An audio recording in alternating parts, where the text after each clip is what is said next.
At the tourist spot, garbage-filled plastic bags are dumped by the roadside. Who would do that? Still, most people have probably seen plastic bags lying around. While it's considered rude, it's usually ignored. But what if, instead of trash, one of those bags contained a human skull? This isn't a fictional story. As of 2022, this major mystery remains unsolved. Nihondaira, Dismemberment Case, May 15, 2001. Shizuoka City, Shizuoka Prefecture. At the Nihondaira Park Center, a man's skull was found inside a plastic bag. After a police investigation, it was determined from dental treatment records that this skull belonged to a resident of Hamamatsu City, Shizuoka Prefecture. It was revealed that the skull belonged to Mr. Takahiro Takei, who was 30 years old at the time. In fact, Mr. Takei, he had been missing since late February of the same year, 2001. The police immediately determined that this was a murder case and began their investigation. Then, Mr. Takei went missing. It was discovered that just before this, Mr. Takei had said something like this to a friend. He got involved with a troublesome woman who later became a suspect in the investigation. However, as the investigation progressed, a shocking fact came to light. And what was it? It turned out that just like Mr. Takei, this woman had also gone missing since late February. After that, the police continued to desperately investigate both the whereabouts of this woman and to solve this case. But as of 2022, 21 years after the incident occurred, the case remains unsolved. The whereabouts of this woman are still unknown, and the case has not been solved. Furthermore, regarding Takei-san's body, no other parts have been found, and the cause of death is also unknown. The investigation continues, and the Shizuoka Prefectural Police are seeking public information. He might have gotten involved with a dangerous woman or someone who knows something about the situation. The woman's whereabouts are also unknown. Many mysteries remain about this case. After this, Takei-san's whereabouts are unknown. Let's review his past actions and the incident's details. Roughly 6 months before this case surfaced, in November 2000, Takei-san was living at home when he suddenly told his mother he was in a relationship. He said he was going to live with a woman and left his family home. After that, Takei-san lived in Hamamatsu City. However, it's unclear if he was living with a woman in that house. Takei-san later called his mother several times, saying he would live with a woman in Atsuta, Nagoya. That's right.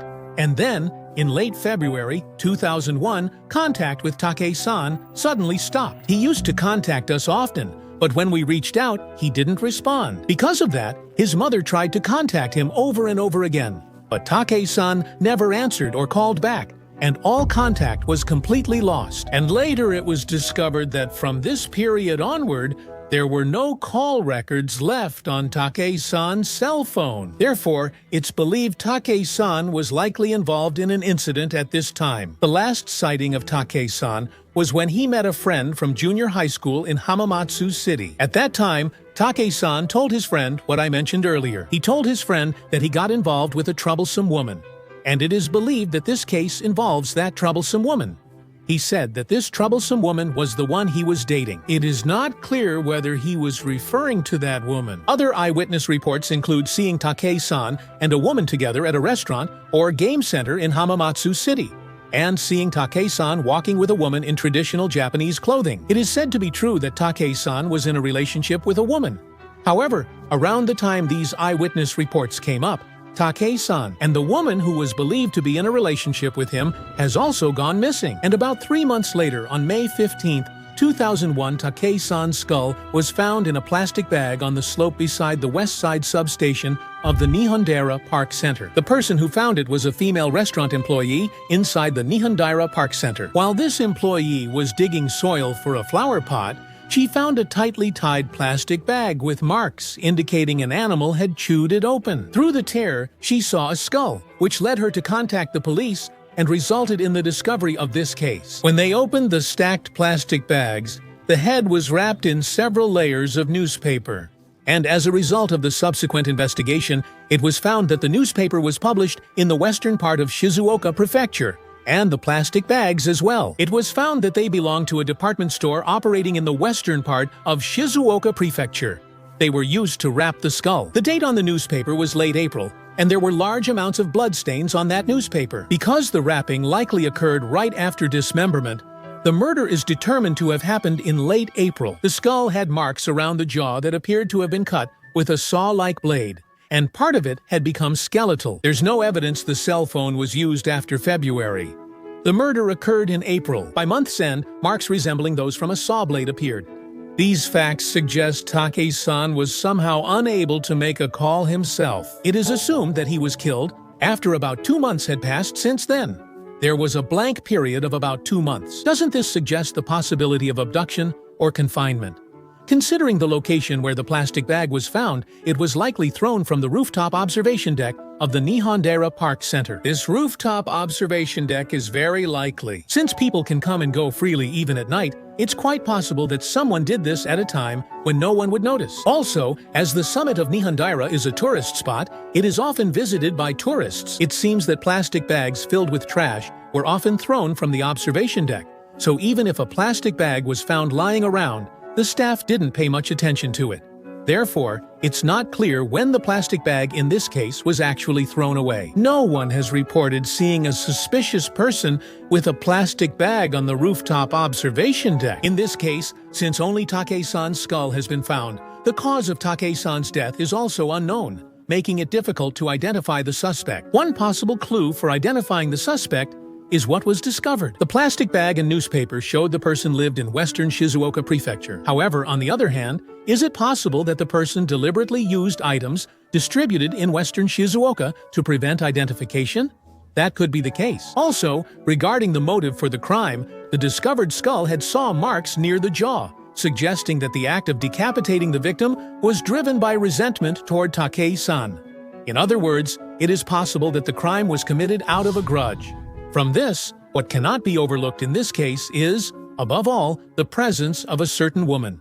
There are 2 possible roles this woman could have had. First, the woman in question could have been Take-san's romantic partner, or she could have been someone else entirely, separate from Take-san's partner. It has been revealed that the woman Take-san was dating lived in Atsuta, Nagoya, and this woman went missing at the same time as Take-san. First, if the woman was his girlfriend and directly involved in the incident, her unknown whereabouts suggest she's on the run to avoid capture. For some reason, she killed Take-san and then disappeared herself, which makes sense. Actually, this is bad. If the woman was not his girlfriend, then she, like Take-san, is also a victim. There is a possibility to consider. In other words, a crime committed by a third party. In that case, it could be a money dispute or a romantic dispute. There are several possibilities to consider. And as for other cases, this suspicious woman could be the partner, or it could be a completely unrelated third party. If this is the case, it could also be a crime committed by someone else. We can't even speculate whether the crime was due to a false accusation or just a random act. In any case, who is this unfortunate woman? Discovering the whereabouts of the woman in Atsuta, thought to be in a relationship, is key to uncovering the truth.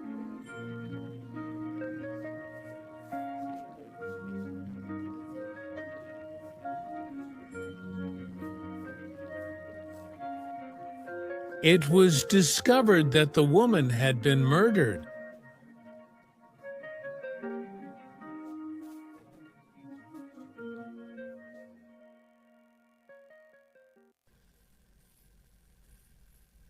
The Nagaokakyo Warabi-picking housewife murder case. As usual, 2 housewives, A and B, finished their work and went to the mountain to pick warabi. They went missing. 2 days later, they were found in a tragic state with a creepy note left behind. The perpetrator of this case was never caught. The statute of limitations expired on May 24, 1994. What are the different aspects of this case? Is the truth hidden among the dark rumors? This case even became the motif for a drama. Let's break down this case step by step. Let's begin with the case details. May 23, 1979 at 10 a.m. Around that time, after finishing her part-time job at the Izumiya supermarket in front of Nagaoka Tenjin Station in Nagaokakyo City, 2 housewives A and B went to the mountain, which would become the scene of the incident, to pick warabi ferns. After that, they went missing. On the 25th, 2 days later, they were found near the mountain summit. An item possibly belonging to the culprit was found with Ms. A. Body fluids were found, and a large hair with a specific blood type was attached to Ms. B. The murder weapon, a knife, was left at the scene. No evidence showed money was stolen from either of them. And then, this note was found in Mr. A's jeans pocket. "I'm being chased. Help me. This man is a bad person." This was hastily written in pencil on the back of a receipt from Izumiya. As a result of handwriting analysis, it was determined that this was written by Mr. A. However, the pencil that was likely used could not be found anywhere. Since it was missing, police sifted all the surface soil along the mountain path. As a result, they finally found the tip of the pencil. However, unfortunately, this did not provide any clues for the investigation. As for the kitchen knife, the only item left behind by the perpetrator, no fingerprints were found. It was made in Seki City, Gifu Prefecture. It is known to be one out of about 70,000 produced, but identifying the sales route and other details has not been possible. Yes, but this also offered no clues to arrest the perpetrator. The Kyoto Prefectural Police Investigation Headquarters deployed a total of 25,000 investigators and conducted a thorough investigation. The perpetrator was never arrested, and the statute of limitations expired in 1994. Let's examine the perpetrator's profile in this case. We know his blood type is O, and if we are to believe the memo that was left behind, the perpetrator is male.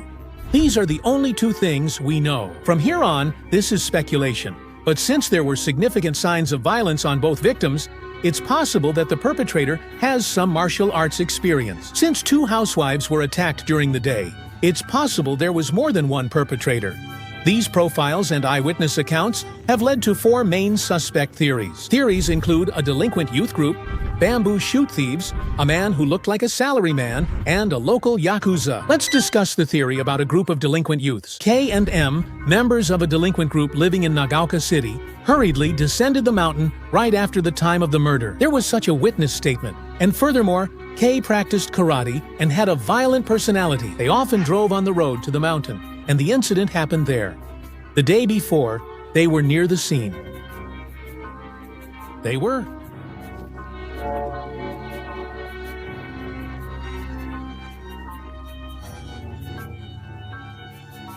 They are pursuing the connection with the so-called loop alibi method. But regarding the alibi of the 2 people, the company owner testified at the time, as did the connection with Huju. Still, they couldn't find decisive evidence. This was years before the bamboo shoot thief theory incident. In this area, bamboo shoot thieves were rampant, and instead of digging up the bamboo shoots, they used a kitchen knife to cut off the above-ground part, took it home, and after this incident, these thefts stopped completely. It's suspected that there's a connection to this incident. There's a theory about a man who looked like a businessman. The Barabitri murder case occurred. Last year, around this time, a housewife working at Barabitri was approached by a man about 40 to 45 years old, 170 cm tall, in gray work clothes, carrying a 30 cm kitchen knife. "Ma'am, can you catch rabbits?" He called out to her. 6 days before the incident, he approached another housewife at Barabitri. Similarly, "Ma'am, can you catch rabbits?" He called out to her. There was a suspicious middle-aged man, a casually dressed man in a sports shirt and pants, resembling an office worker, was mostly seen on Wednesday and Thursday. Because the incident happened on a Wednesday, a link was suspected and a composite sketch created. And at the scene, footprints likely made by leather shoes were also found. And finally, there's the theory about the local yakuza. This one is pretty much in the realm of the occult. 5 years after the Rabatori incident, Ms. C, a housewife, was found murdered in her home in the same city. The case involved arson. This case also remains unsolved. In fact, there is a possible connection between this case and the Rabatori incident. Police began investigating the connection as a rumor spread. Then, the Rabatori incident happened. On that day, it's believed that Mr. C entered the mountain together with Mr. A and Mr. B. Mr. C survived by descending the mountain alone first, but was later left where he was killed. The blood type of the bloodstain is type O. Mr. Asushibi was involved in some kind of trouble. The deceased's name is Biyasusuke.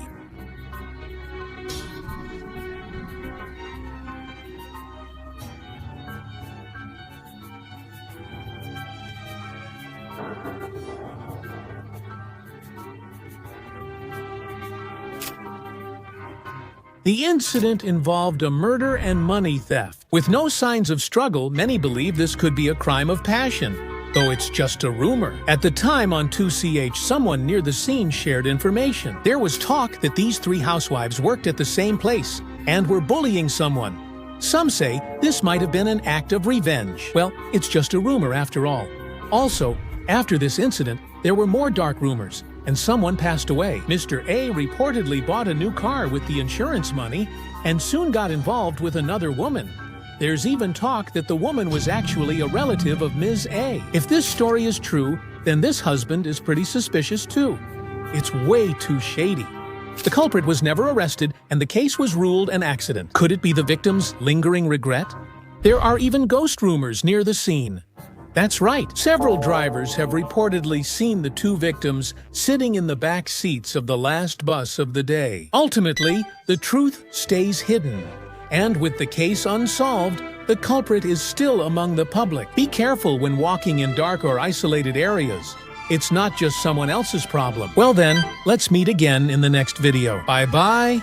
Ending at Yamanashi Prefecture Dushi Village Campground. Misaki Ogura-chan disappearance. September 21, 2019. 7-year-old Misaki Ogura became separated from her mother while visiting a campground in Yamanashi Prefecture. She disappeared within 20 minutes and has been missing ever since. The Yamanashi Prefectural Police conducted an extensive search with a total of about 1,700 people, but they were unable to find any trace of Misaki-chan or any clues. On September 28th, a week later, the Japan Ground Self-Defense Force withdrew after providing disaster relief at the prefecture's request. On October 6th, Yamanashi Prefectural Police concluded Misaki-chan was unlikely to be in the area. They announced the closure of the local investigation headquarters and ended the search. This case has drawn significant public attention, and I believe many of you already know much of the information, but we hope for Misaki-chan to be found as soon as possible. I would like to share with you the details so far, the reasons why Misaki-chan has not been found, and the rumors that have been circulating. Now, let's get into the details. On September 21st, Misaki-chan and her mother Tomoko-san, she and her sister, 2 years older, went to Subakiso in Doshi Village, Yamanashi Prefecture, with their mother driving. They reached the auto campsite at 12:15. The father would join them the next morning because of work. The campsite was located near the border with Kanagawa Prefecture, and a total of 27 people from 7 families had gathered there. At 1:00 p.m., these families ate soba noodles for lunch. Then the children played in the nearby forest. At 3:30 p.m., the children had snacks, and after finishing, 9 of them went to play in the stream. Misaki-chan ate slowly, then followed the other children to the stream 5 minutes later. At that moment, Tomoko watched Misaki-chan leave the tent to play. At 3:50 p.m., the adults picked up the children. By 4:00 p.m., they realized Misaki-chan was missing. The parents searched the area and began climbing the mountain. At 4:17 p.m., they began searching and stayed in touch through the group chat. At 4:35 p.m., they checked the tent.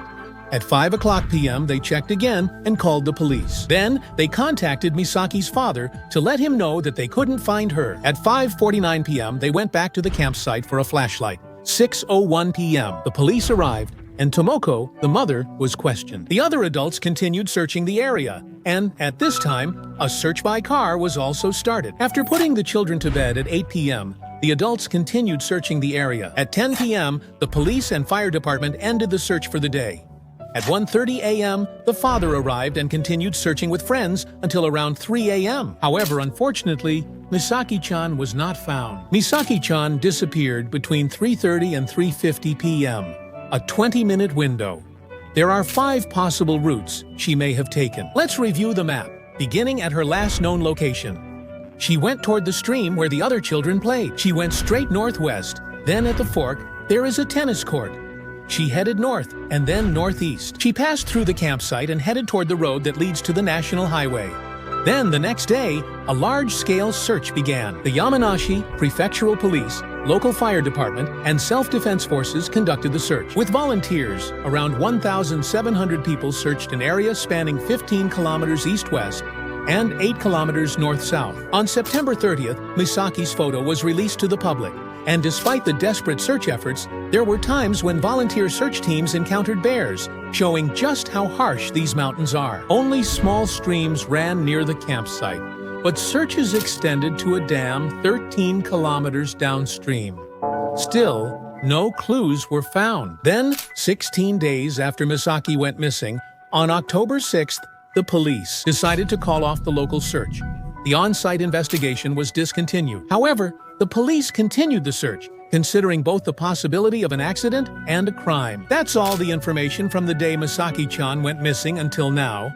Misaki-chan still hasn't been found. I want to discuss the reasons from 3 perspectives: getting lost, accidents, and abductions. Let's start with getting lost. In August 2018, a 2-year-old boy disappeared in the mountains. Around 150 people and drones participated in the search operation, but for 3 days, there were no clues, and he was not found. Then, 3 days later, a volunteer man also went missing. He was found not far from the location and confirmed to be safe. Also, in May 2016, a 7-year-old boy went missing in the mountains of Hokkaido. Over 100 police, fire, and self-defense force personnel conducted the search, but he wasn't found, and 7 days later, he was discovered in a self-defense force's hut, located 4 kilometers away. These 2 cases show that searching in the mountains is extremely difficult, and if Misaki-chan was actually lost, it's said that the chances of her being alive are extremely low. A few days after Misaki-chan disappeared, a typhoon hit.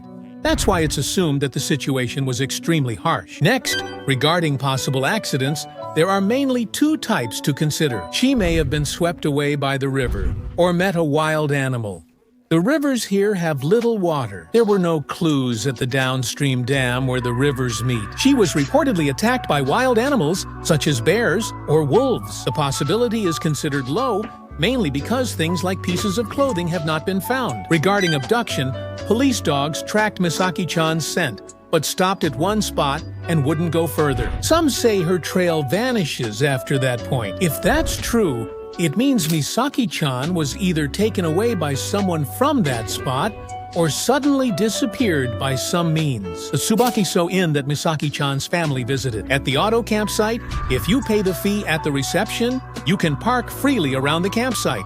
And even without checking in, it's possible to drive nearby. Misaki-chan disappeared. I think 20 minutes is enough to quickly pull Misaki-chan, who was walking alone, into a car and drive off. From here on, I'd like to talk based on the assumption that this was an abduction. There will be some rumors and personal speculation, but only a little, as I hope it helps find Misaki-chan. I hope you'll watch with that understanding. Now, I'd like to go into more detail on each of these points. First, let's talk about the Doshi Village campsite, where this took place. This campsite and the surrounding area used to be a villa district. It was during the bubble era. The Doshi Village government website also lists a lot of information about vacant properties. After the bubble burst, owners sold the villas, leaving real estate agents to manage them. Many places around here are privately owned. Why am I telling you this? Because during the investigation, police searched private homes and properties. There's a rumor that they couldn't investigate areas of private property. Because of this, there are places that haven't been investigated or couldn't be investigated. Speculation suggested Misaki-chan was on private property, but after checking, it was just a rumor. In a Sankei Shimbun news article posted at 8 a.m. on October 21, 2019, police searched vacant houses, storage sheds, checked security cameras, and monitored nearby passers-by. They reviewed car dash cam footage but found no clues. That's what's written. But for me, the idea that they couldn't search private property is likely just a false rumor. If police haven't investigated certain private properties, I want them to start by ensuring those areas are checked. Now, let's discuss the other families who camped with Misaki-chan's family. Among them, there might be someone who knows Misaki-chan's whereabouts. In other words, someone who may have harmed her in some way. Some people are whispering that such a person might be among them in the first place. Stories suggest this camping trip was an offline gathering of people who first met on social media, and that someone who heard about it joined the group and took Misaki-chan. Even if they met for the first time through social media, I think it's possible to identify the person from the records of their interactions. The police should have conducted interviews. Next, there's the theory that someone who learned about the meetup slipped in. Regarding that point, unfortunately, it can't be ruled out at this time. However, her mother, Tomoko, and her father deny the meetup theory and say they met through a parenting group. They say they were family friends. Whichever is true, Where did the story about this gathering being held come from? Was it held in a place visible to the public? If it's determined whether it was in a public place, the investigation's direction will be set. If the conversation happened publicly, many possibilities emerge. Now, about the mother, Tomoko. Some have criticized Tomoko's behavior after Misaki-chan disappeared, saying it's not how a mother of a missing child would act. Rumors suggest Tomoko may be linked to Misaki-chan's disappearance. Before I explain, let me say this. Except for Tomoko's actions, the information I'm sharing is uncertain. After Misaki-chan disappeared, she updated her Instagram and joined the search. Along with a photo of a white horse, she used hashtags to promote the grooming salon she runs through a friend. She organized a fundraising campaign to search for Misaki-chan. Among the activities was the search for Misaki-chan. It covered search costs, medical care, and social reintegration support, totaling over 1.3 million yen. Even though donations were collected, the money was donated to those affected by the typhoon. She dyed her hair. So far, these are the actions Ms. Tomoko Haha has been criticized for. As a result, some people began to look at Misaki-chan's disappearance with suspicion. There were also concerns about her attitude at the press conference, and Ms. Tomoko was reportedly acquainted with people from the school. There were also messages from someone claiming to know Ms. Tomoko. There are dark rumors circulating, but it's all about perception and remains just rumors. These are very biased opinions, so I won't discuss them here. It's understandable that people might look at her with suspicion because of the mother's actions like this. However, I think there's a big difference between thinking something in your heart and expressing it in a place where everyone can see it, like on social media, especially in Tomoko-san's comment section. Misaki-chan's family is the saddest about her disappearance. I think it's possible that, being both physically and mentally exhausted, they might not be able to make sound judgments. If it turns out that Tomoko-san knew something about Misaki-chan's disappearance, I think that's when we should speak up.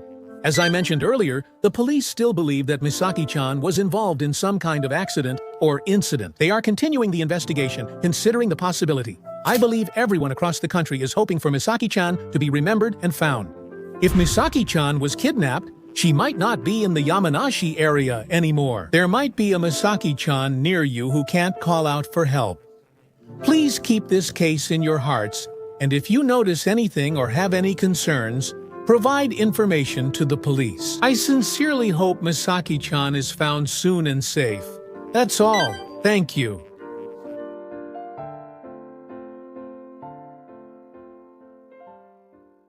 On Golden Week's first day, the Goshiki-dai Liaison Council in Kagawa Prefecture held a bamboo shoot digging picnic. She attended the event with her parents and older sister. At the time, 5-year-old Yuki Onishi told her mother, "I'm going to look for one more." After that, Yuki disappeared within just 20 minutes. Despite desperate searches, as of 2020, Yuki still hasn't been found. Her whereabouts remain unknown. Located deep in a bamboo forest, there were no security cameras and almost no clues found. It's a case full of mysteries. And the most puzzling thing about this case is that someone who came to help with the search, 5 police dogs all lost the scent at exactly the same spot. That's the detailed fact. The Kagawa Sakaide bamboo shoot digging girl case. About 15 years ago, on April 29, 2005, 19 families and volunteers participated in a bamboo shoot digging event. Yuki Onishi was one of the 60 participants attending with her parents and older sister. They participated together and spent the morning exploring wildflowers and hosting a nature observation event. In the afternoon, bamboo shoot digging was scheduled to start at 1 p.m. Yuki-chan stuck by her mother, digging up bamboo shoots one after another. At about 1:40 p.m., Yuki-chan and her mother found the 4th bamboo shoot just off the walking path deep in the bamboo grove. Her mother started digging up the 4th one, but Yuki-chan told her mother that she would go look for one more. After that, she ran alone toward the walking path. That was the last time anyone saw Yuki-chan, and her whereabouts became unknown. At 2 p.m., Yuki-chan still hadn't returned to the meeting place, even though it was time to gather. Because she didn't come back, her worried mother searched the area but couldn't find her. Other participants also helped look for her, but Yuki-chan was never found. At 3 p.m., the police were contacted. Around 3:45 p.m., the police arrived and began their search. The fire department arrived at 5 p.m. Over 100 people kept searching until about 9 p.m. Police dogs were also brought in. The police dogs followed the scent from the water bottle that Yuki-chan had. tracking her whereabouts. However, in the bamboo grove, they suddenly stopped at a certain spot and wouldn't move any further. And then, the next day, in order to expand the search, on this day, 4 police dogs were brought in. But all 4 of them stopped at exactly the same spot as the previous day. On this point, according to experts, according to the explanation, police dogs follow the scent created by shoes rubbing against the ground, so they track at that spot. Even if the target, in other words, Yuki-chan, was lifted off the ground, the police dog would follow the scent left by the person who carried her from that spot. Because they are tracking the friction scent, that means they wouldn't stop there. So, what does that mean? The fact that all 5 police dogs stopped tracking at the same spot means that the friction scent completely disappeared from that location. When this case was featured on a television program, they conducted an experiment to verify the truth of this explanation. A girl moved from point A to point B, and then from point B to point C. When a man carried the girl and moved from point B to point C, the police dog successfully tracked them all the way to point C. As a result of this experiment, it was concluded that Yuki-chan disappeared. It leads to the story that she was taken away from the location, up into the sky. Was it a helicopter or a large bird of prey like an eagle? Yu-chan weighs about 15 kilograms, similar to a big raptor. If that's the case, they can grab a whole goat and fly away, so it's not considered impossible. However, Yuki-chan disappeared. There were no feathers or anything left at the scene. Also, in this area, such things. No large birds of prey are thought to live here, and no one saw a helicopter or similar. A total of 3,000 people were mobilized for the search, and although there weren't many eyewitness accounts, there were 2 significant ones. It is said that someone spoke with Yuki-chan while she was walking on the trail. This was likely right after she parted ways with her mother, who is a junior high school student. Around 1:40 p.m., someone saw Yuki-chan walking on the trail, an adult man, but none of these led to finding Yuki-chan. No personal belongings have been found at all. Was it a mysterious disappearance? Or if not, why? Why did the police dogs all stop at the same place? This is what I think. At the spot where the police dogs stopped, Yuki-chan was picked up by someone. Police dogs will investigate that place, because many people had walked there before, leaving behind multiple friction scents. The police dog was unsure which scent to follow and stop. As I mentioned earlier, in the show's experiment, the police dog successfully tracked from point A to point C. But what's important here? Many people searched for Yuki-chan and left friction scents behind. That's the point. Unfortunately, regarding this point, there was no experiment to verify whether the police dog could track accurately. I believe a human committed the crime. I ran an experiment with the police dog. As reported on television, Yuki-chan went missing. That day, she emerged from the bushes onto the road by the bamboo grove. A man in his 40s carrying a large backpack was seen. The backpack was big enough to fit a child, but since there are many hikers in the mountains nearby, it's not that unusual to see someone carrying a large backpack. However, if the person who took Yuki-chan was a hiker, then Yuki-chan would have already been inside the backpack. So, where did all the equipment needed for hiking go? If he's the culprit, the large backpack was empty all along. That situation can be assumed.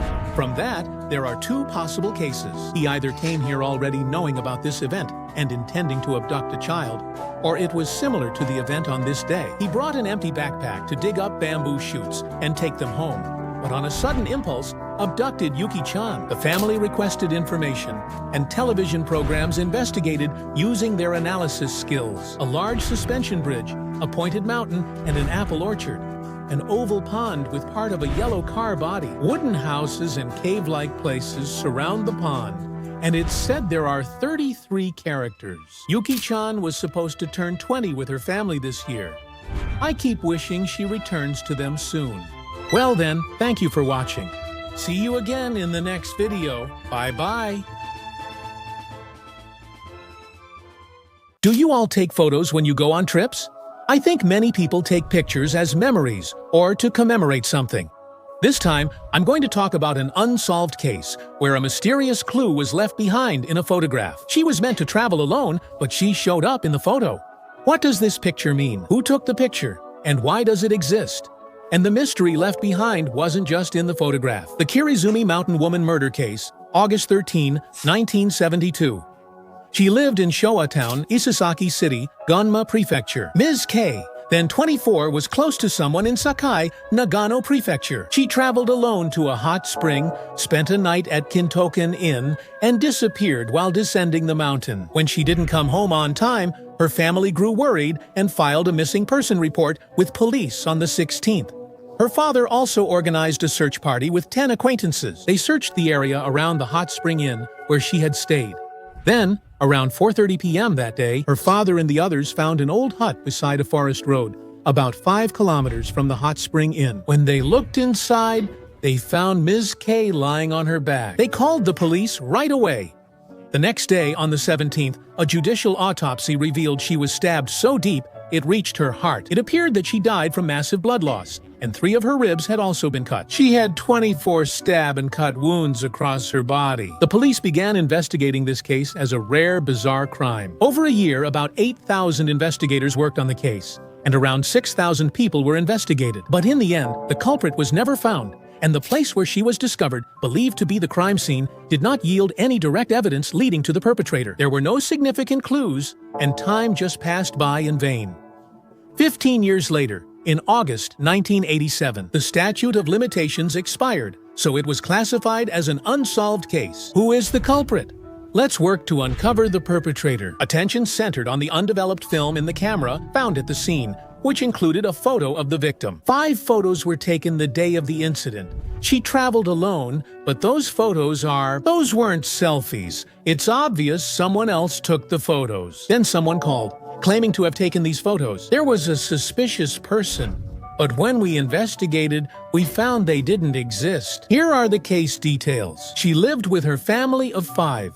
She was quiet and meticulous, and didn't have many friends. She worked at a city gas station and was never late or absent without notice. She was trusted and enjoyed traveling to hot springs and other places on her days off. She planned to visit this prefecture with her mother and brother during Obon, but circumstances made it a solo trip. On August 12, the day before the incident, she left for Kirizumi Onsen. She was dressed in a summery outfit like this. Her father drove her to Isesaki Station, and from there she took the train, transferring along the way. Around noon, she arrived at Yokokawa Station, where a minibus takes guests to the Kirizumi Onsen Kondo Inn. Since the minibus was delayed, she got a ride from a Japan National Railways employee. The station was about 3 kilometers away. She reached the Kirizumi Onsen liaison office at about 12:40. After arriving at the liaison office, she attempted to walk to the Kondo Inn, but was told it was impossible since it would take 3 to 4 hours and she was wearing high heels. It is known that she bought a pair of white sneakers. Her actions suggest she was set on walking, but eventually let herself be persuaded. Around 2 p.m., a minibus arrived, and she boarded it for the Kondo Inn. After 3 p.m., she arrived at the Kondo Inn and stayed in room 28 at the back of the inn during her visit. She appeared in the dining area just before dinner to cancel meals for 2 people. According to later testimony, she left her room just once to bathe and otherwise stayed alone. That's what they said. On the day of the incident, after 8 a.m. on the 13th, she finished her breakfast. After that, she gave the camera she had brought with her to a part-time worker at the inn. She gave it to a male student who took 2 commemorative photos in front of the inn with the water wheel in the background at 10 a.m. She checked out, wearing the same kind of outfit as the day before, athletic shoes. The innkeeper suggested to her that she take the microbus, but she replied that she would walk back, declining the offer. This decision became the first step toward the tragedy that would later occur. From here on, the information is based on eyewitness accounts. She checked out at 10 a.m. After that, few eyewitnesses saw her, and her location was known only about 3 hours later, around 1 p.m. It's about a 40-minute walk from the condo building. Near a pond called Shinobi no Ike, 5 people witnessed someone who appeared to be her. Around 2 o'clock p.m., about 15 kilometers from the place where she would later be found, someone spoke to a person who appeared to be her. This person stayed at the Kondo Inn with their family of 3 and checked out on the afternoon of the 13th. Driving down the mountain in his car, he saw a woman resembling her walking alone on a deserted mountain road and felt uneasy. He called to her, "It's dangerous for a woman to walk alone here. Why not ride with us?" However, she didn't nod in agreement. This ended up being the last time anyone saw her. As mentioned at the beginning, she would be found 3 days later, on the 16th. The hut where she was found consisted of a 6-tatami and an 8-tatami room. She was believed to have been killed in the 6-tatami room near the entrance, then dragged to the 8-tatami room. Her skirt was pulled up, her underwear was disheveled, and bloodstains were found on her and the floor, covered by corrugated metal sheets, as if to hide them. About 40 of her personal belongings were found at the scene. There didn't seem to be anything that could serve as a clue. Blood-stained work gloves and footprints from traditional Japanese socks were found on the corrugated metal sheets, and then there were 5 photographs left on the camera. However, it was later determined that the traditional Japanese socks were unrelated to this case. The police immediately began their investigation. Over 200 investigators searched daily for the weapon, more evidence, and eyewitness information. At about 8:30 p.m. on August 19th, the Jomon newspaper, which covered the case, received a phone call. This photo is believed to have been taken by me just before she passed away. It was taken at Shinobi Pond. The caller identified himself as 22-year-old Yoshio Ishida, according to his story. He came to Gunma Prefecture by car with a friend to go fishing on the 13th.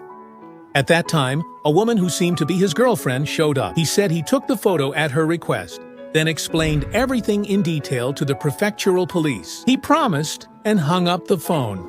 However, he never showed up. The police found this suspicious and questioned him. When they checked his address, workplace, and other details, they discovered that there was no such person as Yoshio Ishida. So, was it a prank call, or was it really the person who made this call? Does this person know anything about the case?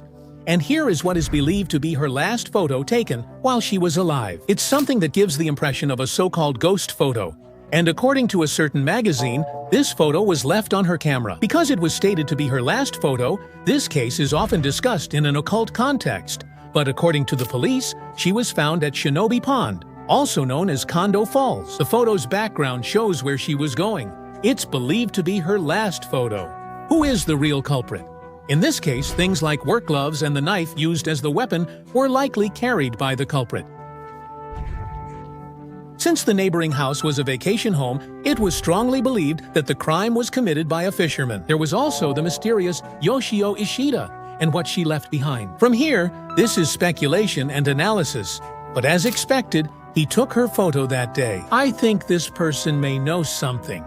And that person is probably the one who called the Jomon newspaper. The reason is that if the person who took the photo was someone other than this man, Ishida, then someone else would claim to be the one. If someone else claimed to be that person, it would be suspicious. But thinking the opposite, what if the culprit was the one taking the photo?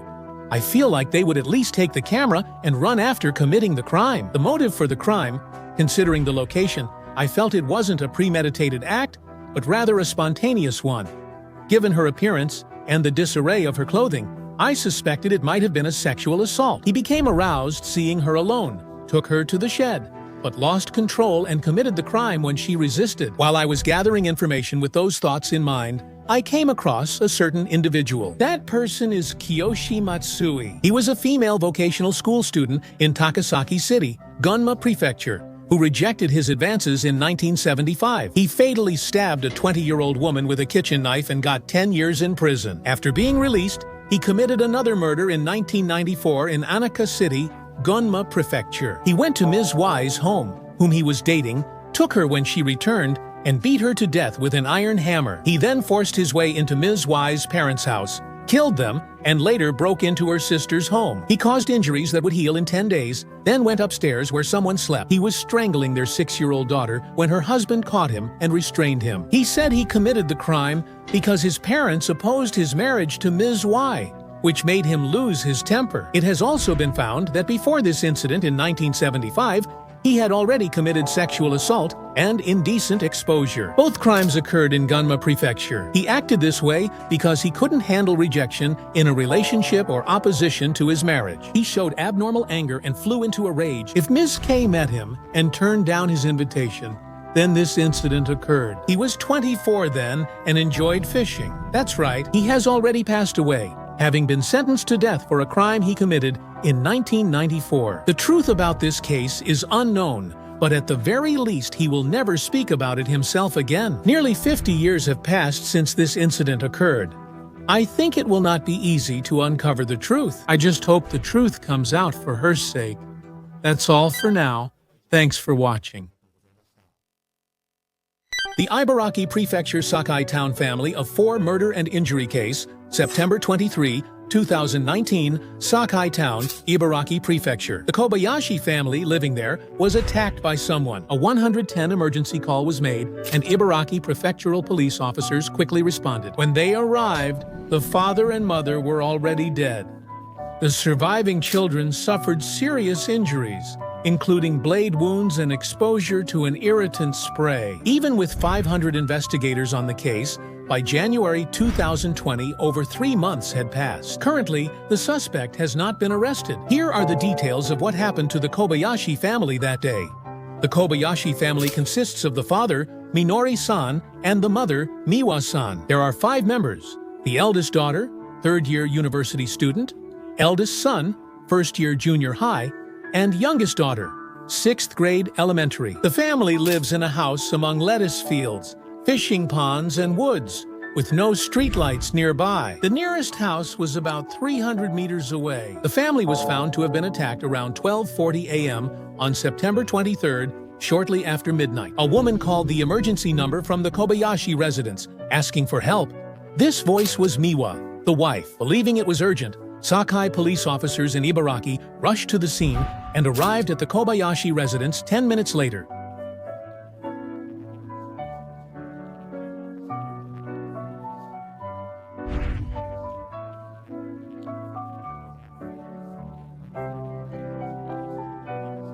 A school-aged child.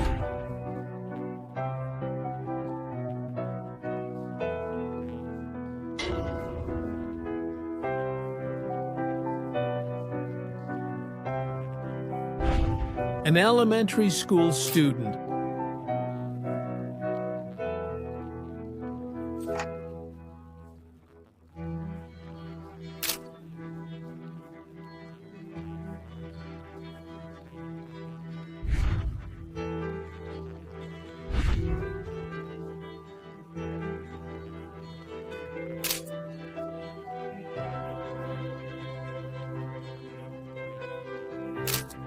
Try.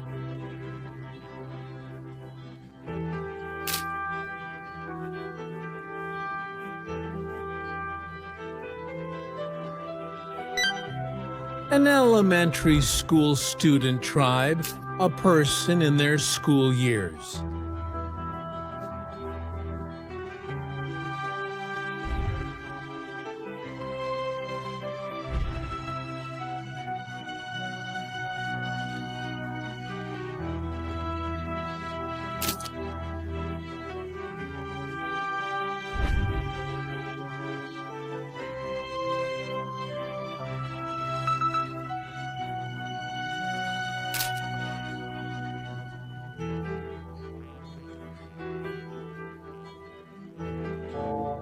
Try.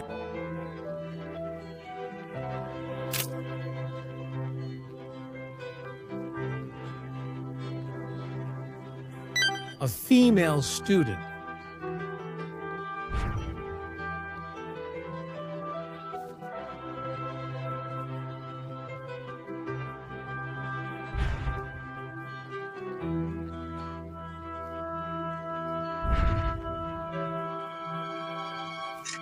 Human tribe.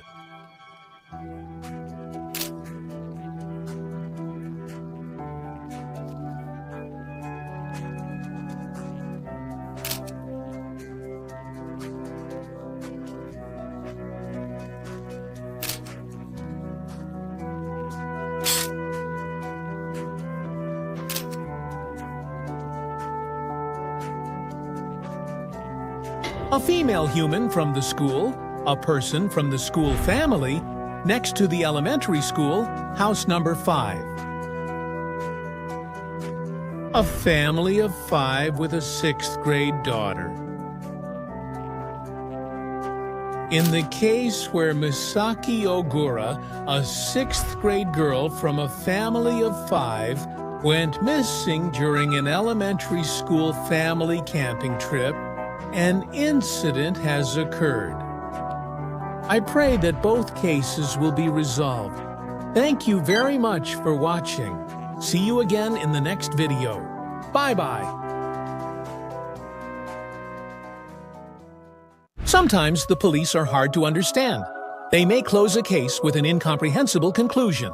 This is just a small part, but if you like, please pause the video and take a look at everything. You'll see how abnormal it is. There are many possible backgrounds for this: political issues, anti-social organizations, and religions. This time, among those cases, I'll introduce incidents that are especially hard to understand. Why they were dismissed as suicides. The case of a fourth-grade boy's hanging suicide. On October 26, 2015 at Takabatakeyama in Misawa, Hino City, Tokyo, a boy was found hanged, tied hand and foot, and completely naked. A child was found dead. The deceased was a fourth-grade boy living in Hino City. As noted, the body's unnatural state raised suspicions of a bizarre murder, but the police quickly ruled it a likely suicide for unknown reasons. What exactly happened to the boy? And did he really commit suicide? Here are the details. Around 11 a.m. on October 26, 2015, the boy told his mother he was going out to play and left the house. Even as evening came, the boy did not return. Around 6:30 p.m., his worried mother, police started searching after the mother reported it. He was found lifeless on the slope of a small hill known as Takabatake-yama, not far from Keio Line Takabatake Fudo Station. He was taken to the hospital, but was pronounced dead. The cause of death was asphyxiation. It is believed that the boy attempted to hang himself from a tree, but there were many unnatural aspects to his death. Despite the low temperature that day, for some reason, the body was completely naked. His suspected clothes were folded nearby. Both hands and feet were bound with plastic string. No costumes or anything were found. Even then, it was ruled a suicide. I think many would find that odd. Let's examine the situation. First, the boy who died lived with his parents and younger sister.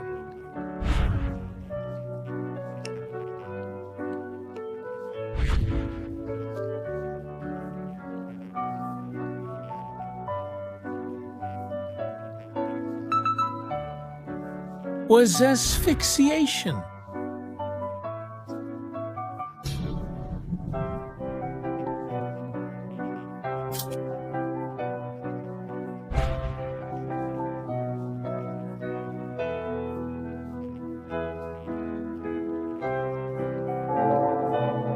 The cause.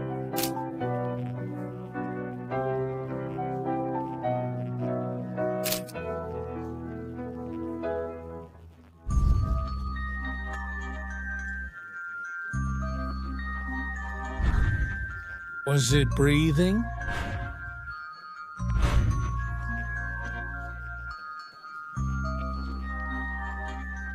Was the cause suffocation?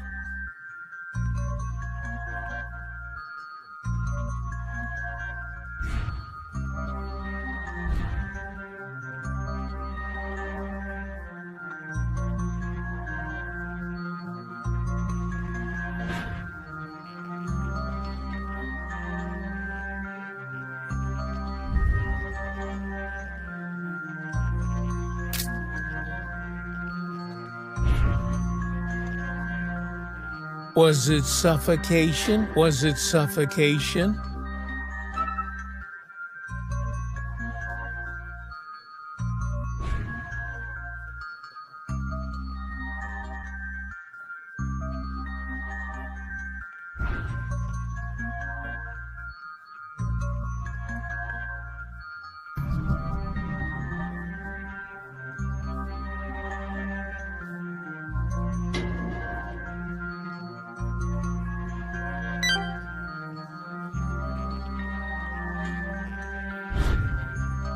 Around 10 police cars gathered, so I rushed out.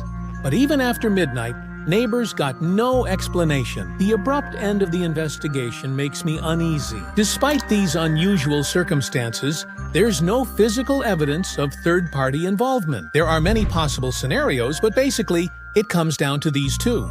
Either he took his own life, or it was an accident. Or was it murder? Most opinions on the internet believe it was murder. I can't completely disagree with this opinion either. However, as I mentioned at the beginning, from the perspective of the general public, this boy's life was a bit unusual. I have to say that, probably because of his parents' policies. He was probably attending a school run by a non-profit organization, and whether it was an accident, suicide, or even homicide at that school, I can't help but think that this background played a major role. And regarding the police quickly closing the case, this is just my analysis. But the boy was, in a way, brainwashed and, under the educational policy advocated by the non-profit organization, tried to communicate with the universe. As a result, he ended up getting naked and tying up his hands and feet. And I think it's possible that, in the end, this may have led to an accident. There was no indication his mother was distressed, making suicide unlikely. Whether those words are actually true or not, from the perspective of the general public, is also something I find very suspicious. Although the staff at the school run by the non-profit organization and their educational policy all spoke with smiles, the children did not have any smiles. If it was a murder, then I think there are all sorts of possibilities to consider. If there was pressure on the police from behind the scenes and things were already being covered up, then even the claim that there were no traces of others is suspicious. What do you all think? Sometimes people use whatever means they have at their disposal to hide their own mistakes. They use all their connections and money, everything they have. I can't help but feel that there's something hidden behind this case. That's all for today. Thank you for watching. See you in the next video. Bye-bye.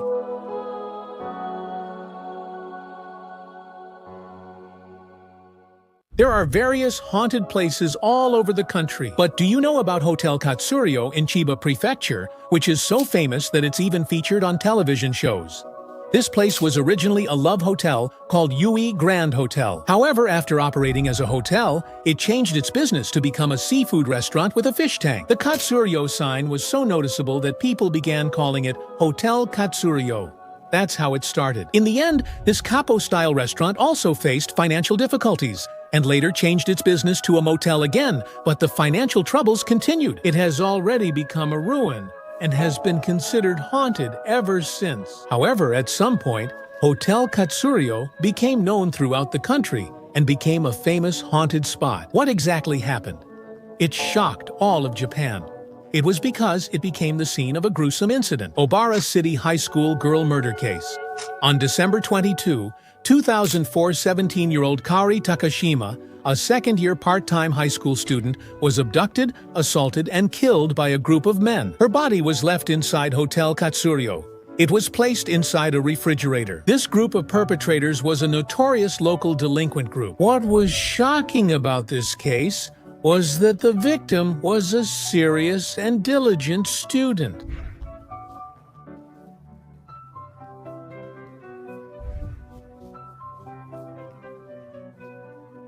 Why did a girl like her get involved in this case? That's the question. The perpetrator group acted out of selfish desires. Here are the previously mentioned case details. The perpetrators were a group of 5 delinquents. The 5 were friends who hung out together and were well known locally as executive members of a delinquent group called the Color Gang. That's right. Among them, the ringleader was Yoshito Saito, who was 20 years old at the time. He was the successor of the Color Gang. He was so prominent that rumors linked him to organized crime, and local youths feared him. On the night before the incident, December 21, she had made plans to go to karaoke with her friends. She told her family, "I'm going out to have some fun," and left.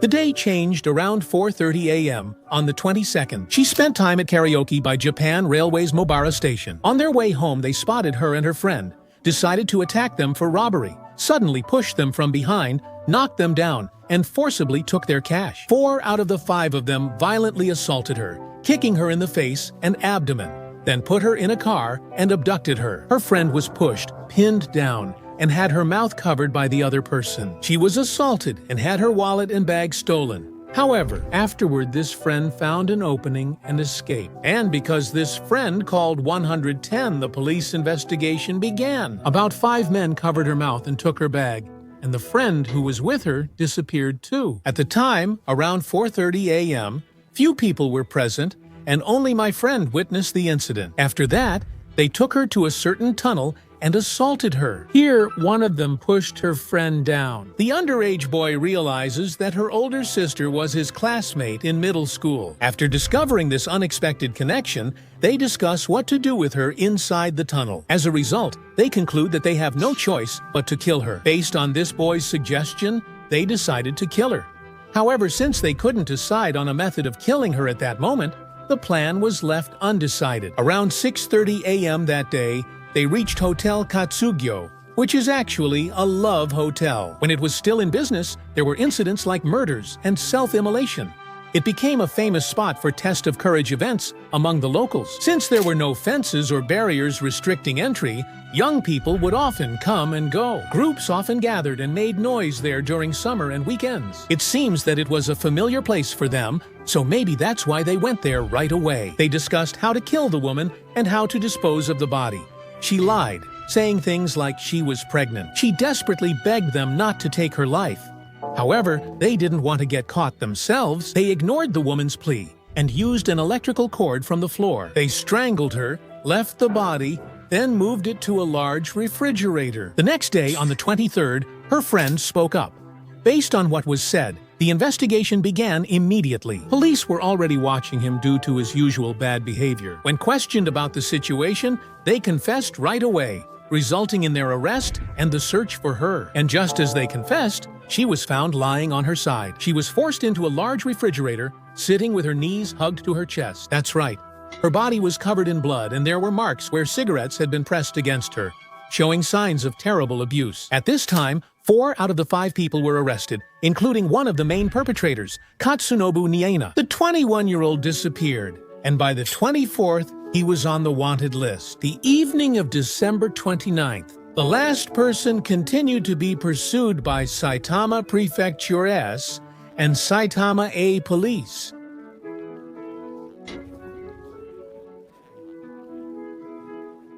Then, the station was in the opposite direction.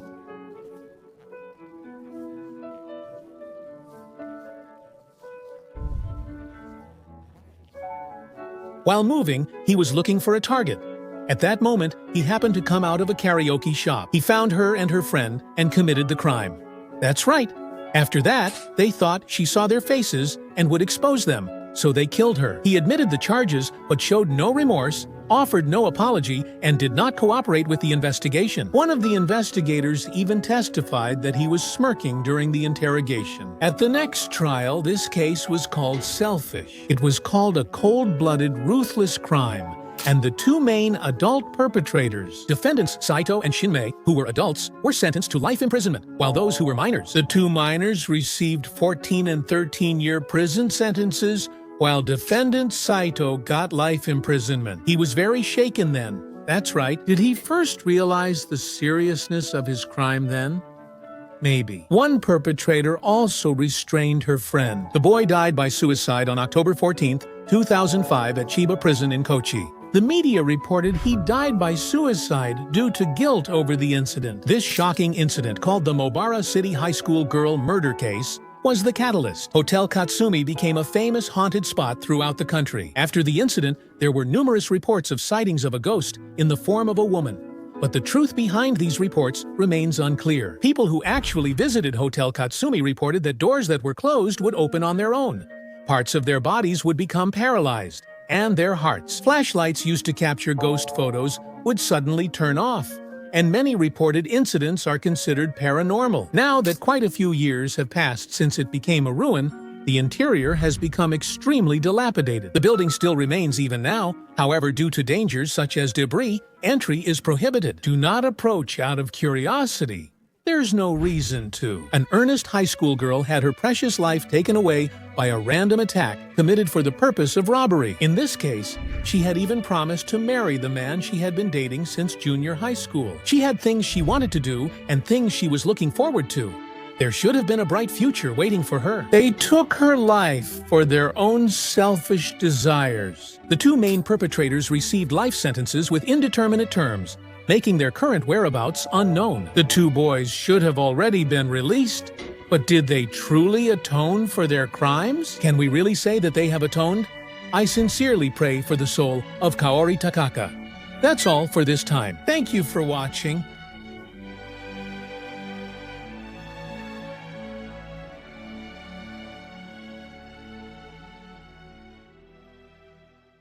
In 2020, an unidentified Western-style painter was active in Minami Alps City, Yamanashi, and hid under leaves, logs, and stones. There are several puzzling points. On June 2nd, 2020, Ayako Nakatsuji, a painter in Minami Alps City, Yamanashi Prefecture. At 71, she left home as usual to paint in the mountains. But this is what was discovered. This turned out to be Ms. Tsuji's last known activity. And after that, she went missing. And since she went missing, about a month later, on July 4th around 4 p.m., firefighters found Ms. Nakatsuji's body in a nearby mountain during their search. The location was about 50 meters away from where she was last seen. It was behind a drainage facility there. But right after Ms. Nakatsuji went missing, a Waterworks Bureau employee had already checked the site. And moreover, police, fire, and forestry teams thoroughly searched the area. The found body was partially skeletonized. Both legs were missing below the knees. The body lay hidden under leaves, logs, and stones. The police believed that the body was deliberately hidden by someone. Authorities initially investigated as a body abandonment case, later clarifying the day's events and Mr. Nakatsuji's actions. First, regarding the victim in this case, here is what has been revealed about Mr. Nakatsuji. Born in 1949 in Kawago City, Saitama Prefecture, he worked as a Western-style painter. He packed his art supplies into his compact car, his mobile studio, and traveled in and out of the prefecture to paint interesting scenes. He would depict landscapes and exhibit them at art shows or hold solo exhibitions. He was kind, friendly, and would talk to anyone. In late 2019, he opposed building a facility and sent a statement to the mayor. With a hands-on approach and an artistic style, she worked to complete a painting of a certain river. Since February 2020, she had been visiting the same place almost every day. Then, she went missing. Details of her actions that day are being collected. When she went missing, a friend of Ms. Tsuji posted online. The Facebook post said that she went missing a little way up from Fukazawa Bridge on the Takao Forest Road, which leads from Hiraoka to Takao. Around 10 a.m. on the day of the incident, she was preparing to paint. Ms. Nakatsuji exchanged greetings with a neighbor who lived nearby. That was the last eyewitness account. Furthermore, regarding the situation at the scene of the incident, these points can be mentioned. Around 11 a.m., on the day she went missing, her body was found. The site became the incident scene as a Waterworks Bureau employee arrived for a drainage facility inspection. At that time, he witnessed unfinished paintings and art supplies left on a table. The Waterworks employee sensed something was wrong at 4 p.m. that day. At that time, an acquaintance of Mr. Nakatsuji took the same road as the Waterworks employee, but didn't see Mr. Nakatsuji. Finding this odd, the acquaintance contacted his family, who then notified the police. During the investigation, Mr. Nakatsuji's car was found. A cell phone, untouched lunch, and wallet were found in the silver compact car. A hooded winter coat and a hat were found discarded by the river. However, there were no signs of a struggle. After that, the police brought in police dogs and used drones to search from above. But the only place where her scent remained was at the scene. It was just in the area, and the drone search found nothing. The family made handmade signs and called for information themselves, going out on foot. They tried, but it didn't lead to the culprit's arrest or any investigation progress. However, there were several puzzling points in this case that could serve as clues to solving it. Amidst the vague information, there are faintly remaining puzzling points. Now, let's talk about the profile of the suspect, which is considered to be promising. One puzzling aspect is the relationship. Ms. Tsuji disappeared. On that day, a man who was enjoying fishing at a river near the scene was attacked by someone. An incident occurred in which he suffered a serious injury to the back of his head. Later, after being examined at the hospital, it was found that this man had sustained. It was determined that the injury was not caused by falling rocks or anything like that, but rather by being struck hard with something like an iron pipe. And the second puzzling point is related to the place where Mr. Tsuji was living. The settlement had just a few houses, yet incidents kept happening there. The point is that unexplained fires have been breaking out. And the timing was right after she submitted a statement of opposition to a certain construction project. The first incident was in January, about 5 months before this case, when a man died in the fire. The second fire, with no fatalities, happened 4 months later, just 1 month before this case. So, 2 fires occurred close together. There was a purpose behind starting this fire. Some believe that these incidents were committed by the same perpetrator as this case, while others think they are completely unrelated. And the local residents all say the same thing about this case. The culprit is a bear. The reason they give is that bears are deadly. They say this is because bears often bury bodies in holes and cover them with leaves. And actually, after this case, there have been 2 more similar missing person cases. If this case was caused by a bear, it would also make sense that both legs were missing below the knees. Bears are most likely to appear in fall just before hibernating for winter. That's what people tend to think. But in reality, the period with the most incidents is actually from spring to early summer, when bears come out of hibernation and start looking for food. This happened on June 2nd. So it's reasonable to suspect a bear attack given the circumstances. There is also the fact that the man was attacked by a suspicious person.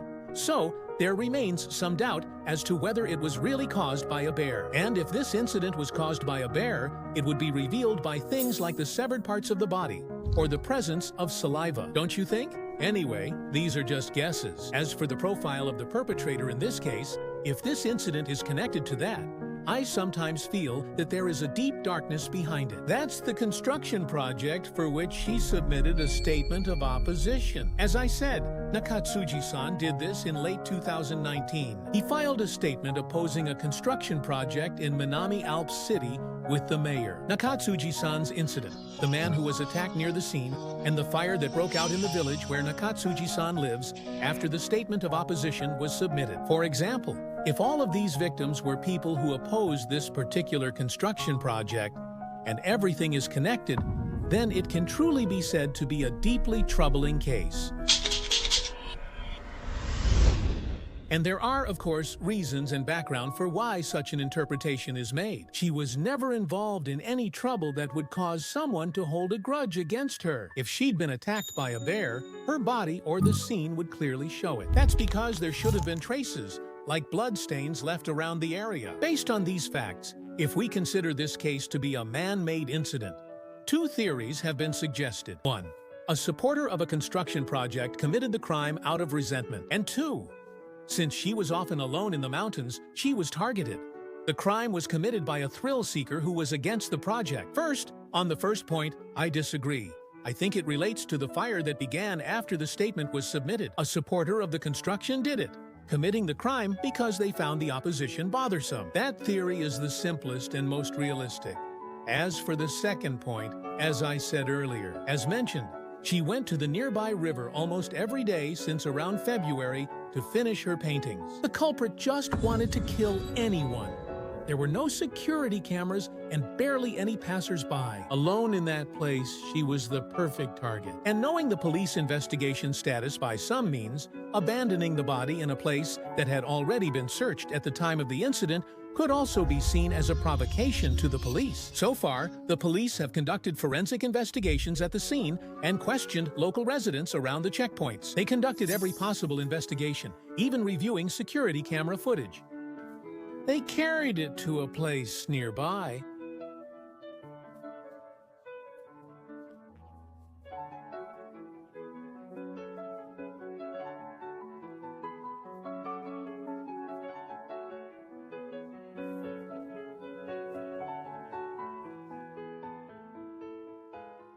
Kamikakushi is often seen in movies and novels, making it seem like something that couldn't happen in real life. However, it's also true that there are incidents and accidents that can't be explained. This time, I'll discuss a case that makes you question if a real kamikakushi occurred. The Akagi Shrine housewife disappearance case.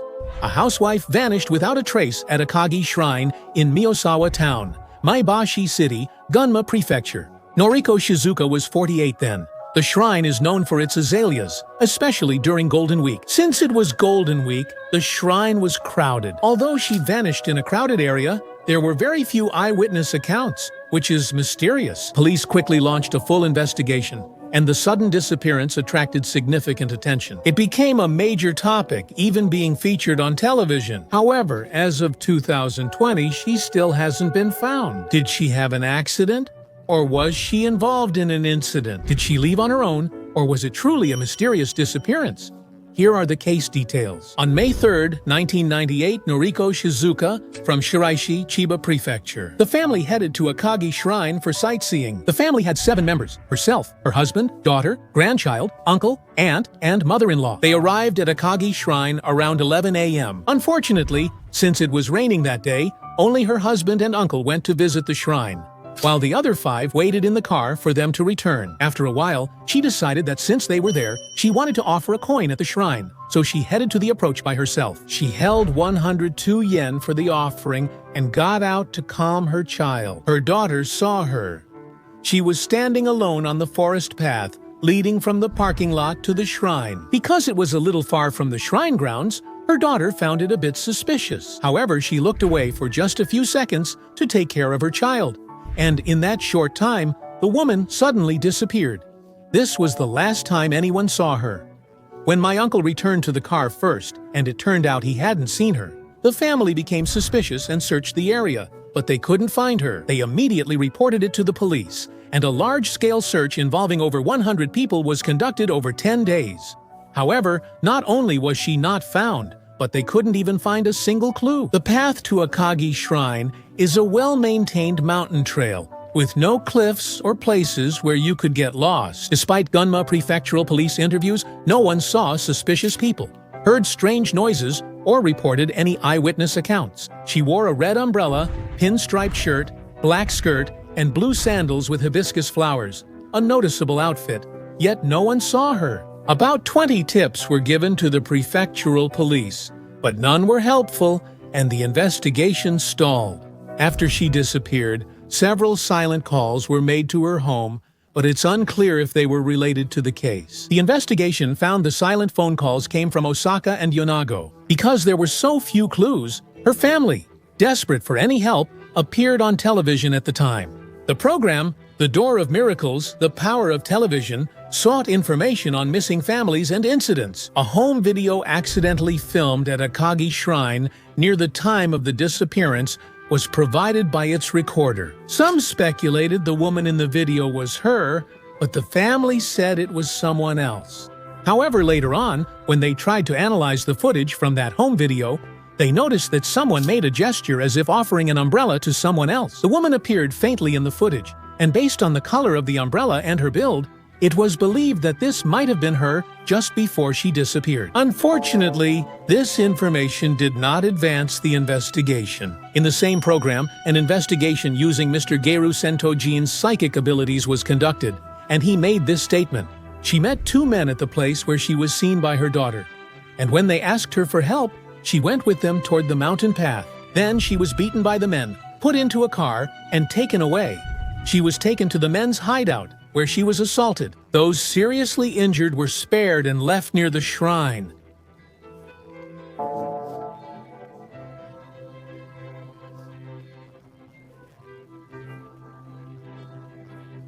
As a result, on the same day as the incident,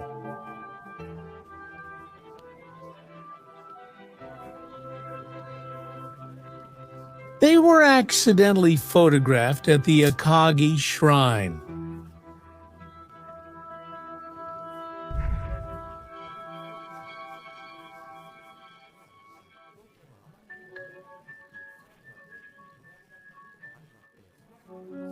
They were accidentally photographed at Akagi at the same time as the day of the incident.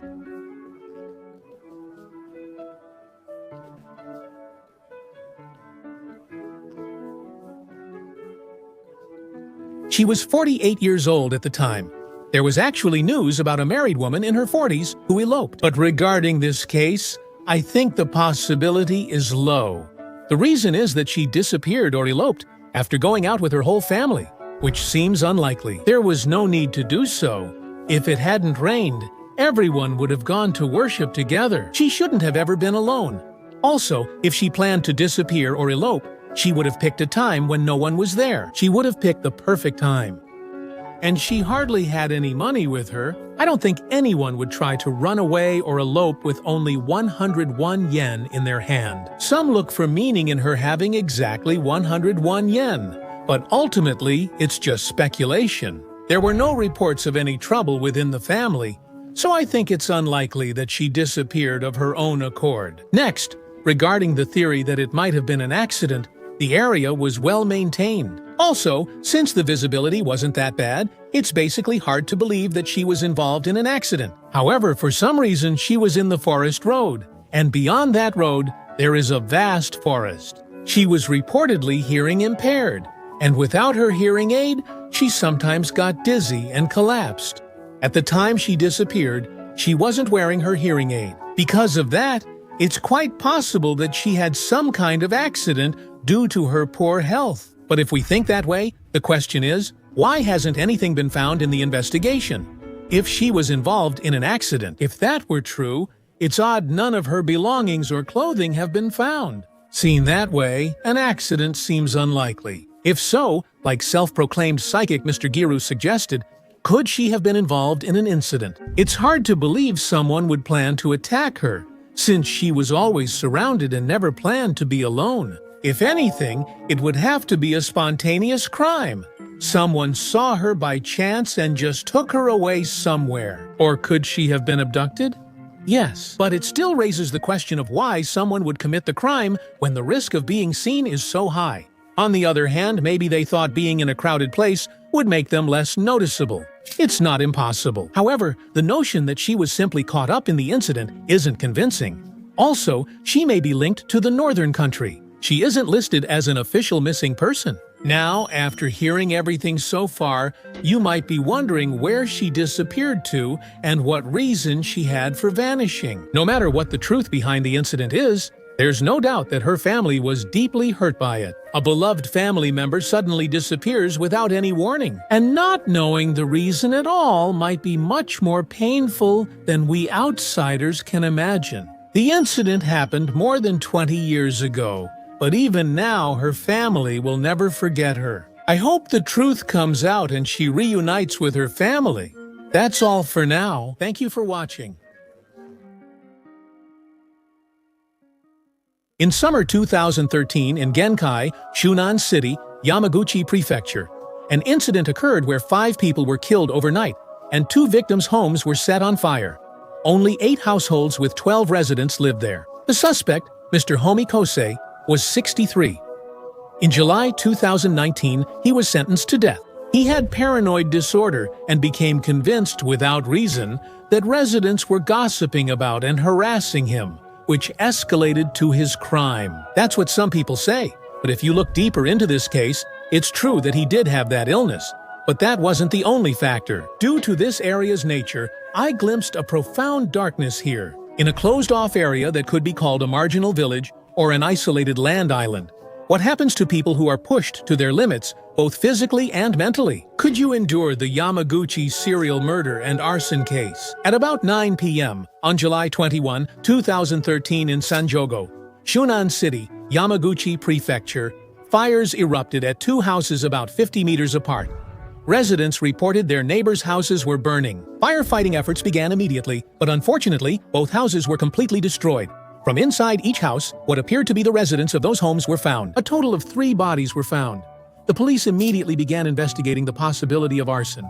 Then, around noon the next day, on the 22nd. Additionally, from 2 other houses, the bodies of 1 man and 1 woman were found. 5 elderly people, ages 71 to 80, were killed, each showing blunt force injuries. There were marks indicating they had been beaten, and it was believed that they were set on fire after being beaten to death. The police conducted interviews with people living in this village, but everyone said the same thing. They all said the culprit was a person named Homi. Because of this, the police started looking for him, as he had gone missing since the previous day. A full-scale search for Homi began, with 400 people mobilized to find him. On July 25th, his cell phone and clothes were found in the mountains near the scene. Starting the next morning, July 26th, 170 people searched the surrounding area. The remaining residents evacuated to nearby facilities to avoid further damage. That afternoon, he was arrested on a mountain path about 1 kilometer from the village. He admitted to the crime, and the death penalty was later finalized in court, closing the case. However, the events leading up to it involved unimaginable circumstances.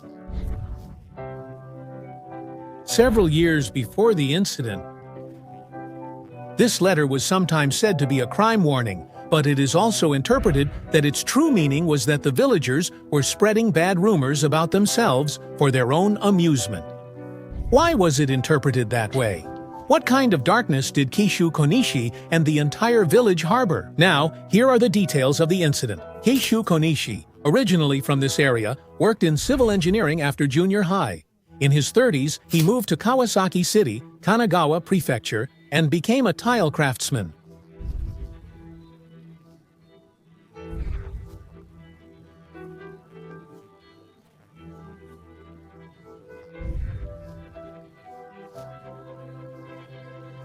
He lived in Kanagawa Prefecture. He listens but occupies. It's a shame. He expresses it and proposes revitalizing the village, but the local residents oppose his proposal. They strongly oppose the content, and their relationship kept deteriorating. As a result, he openly disliked the local residents, ignored meeting notices, and stopped joining community activities. By around January 2011, when he was in his 50s, he was clearly isolated in the village. He realized this and reportedly sought advice, concerned that neighbors were speaking poorly of him at community gatherings. Around this time, he began taking tranquilizers and started making unbelievable statements that were hard to believe. Since I'm on medication, killing someone wouldn't be a crime. The neighbors didn't realize that he was feeling so cornered and troubled. Here are some actual examples of the troubles that occurred between him and the neighbors. Pesticide spraying issue. He sprayed pesticides and herbicides behind residents' homes without permission, causing problems. The husband of the 73-year-old woman who was affected has expressed his concerns about this to those around him. Next is trouble with grass cutting. This was a problem where he was the one affected, and he is said to be the youngest in this area. Because of this, he had to pay for the grass cutting machine and fuel himself. And then residents burned and destroyed the machine. Regarding this, he confided that not only did an acquaintance burn his machine, but there was also no apology. And when he directly protested about this, they burned it. The residents laughed and said, "Oh, that was yours?" And finally, there was trouble over his pet dogs. The residents complained about the smell from the 2 Labradors he started keeping. He was furious about this and sometimes raised his voice. Clearly, things were not going well. Nowadays, the importance of relationships with neighbors is fading. But in these kinds of somewhat closed environments, you can see this from the troubles we've looked at so far. As you can see, these can literally be a matter of life and death. However, many residents deny that these troubles exist. So, who is actually lying? Since he was taking psychiatric medication, we still can't determine the truth at this point. However, some events in this village couldn't be dismissed as simple troubles. In spring 2003, there were 2 assaults and a fire. And as for the assault incidents, surprisingly, the person who was harmed in this case had actually inflicted harm on him. An argument during drinking led to him being stabbed in the chest and elsewhere. The perpetrator was arrested for assault and fined. In another assault case, he was injured when someone threw an object at him. On June 9, 2003, a fire started in firewood, stacked in a shed at a victim's home in the prefecture, causing a commotion. Some say he wasn't responsible, but the truth is unknown. Either way, it's not normal. I think you can understand the connection now, can't you? Was it really just his paranoia? Or was he truly suffering inside? His heart finally reached its limit on July 21, 2013. This incident resulted in 5 deaths. He confessed to killing 5 people right after being caught and was arrested. Afterward, possibly due to illness, he spoke incoherently and denied involvement. 2 months after his arrest, on September 17, 2013, Chicken Yamaguchi considered that he was on psychiatric medication and had a delusional disorder.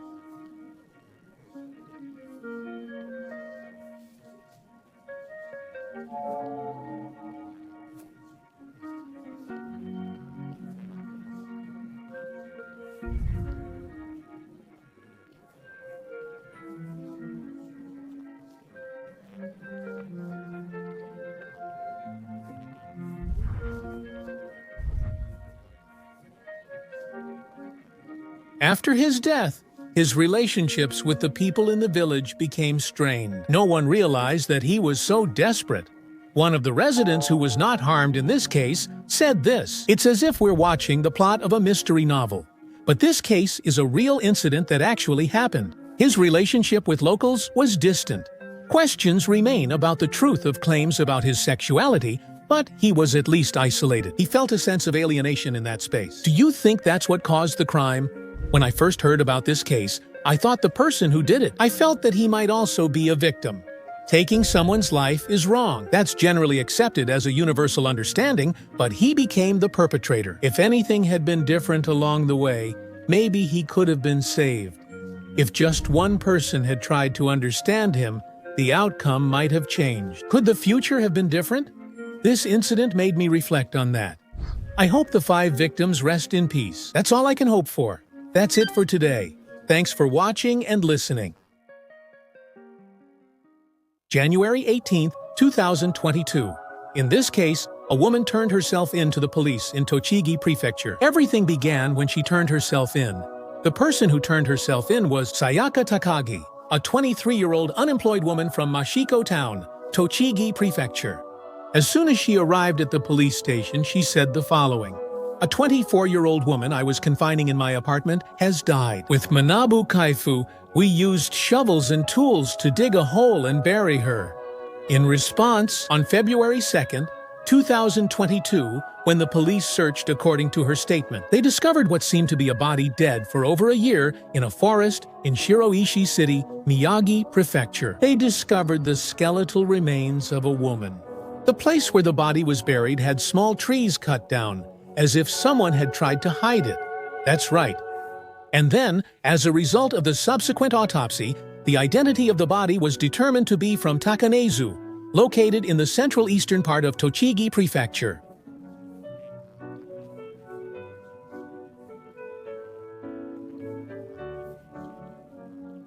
Located in the center of Takaichi.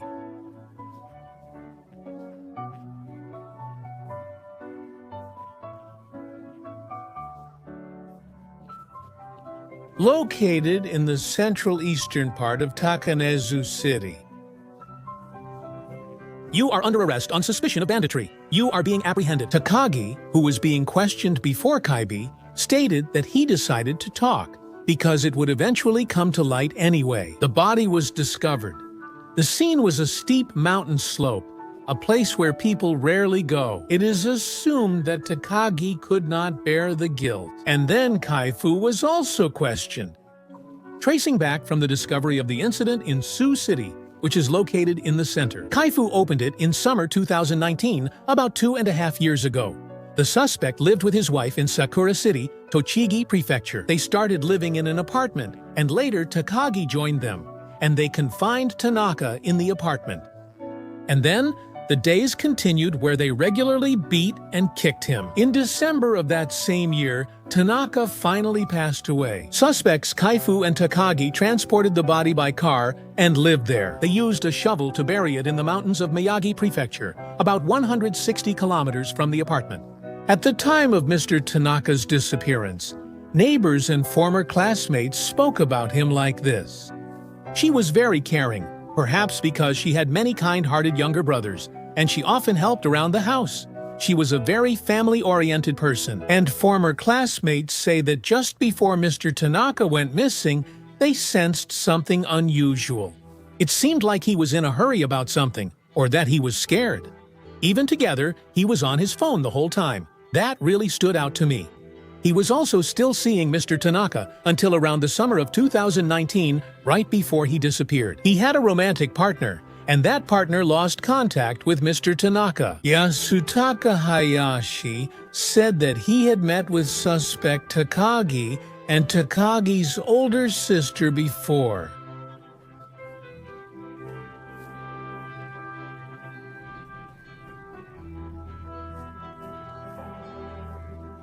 Her marriage.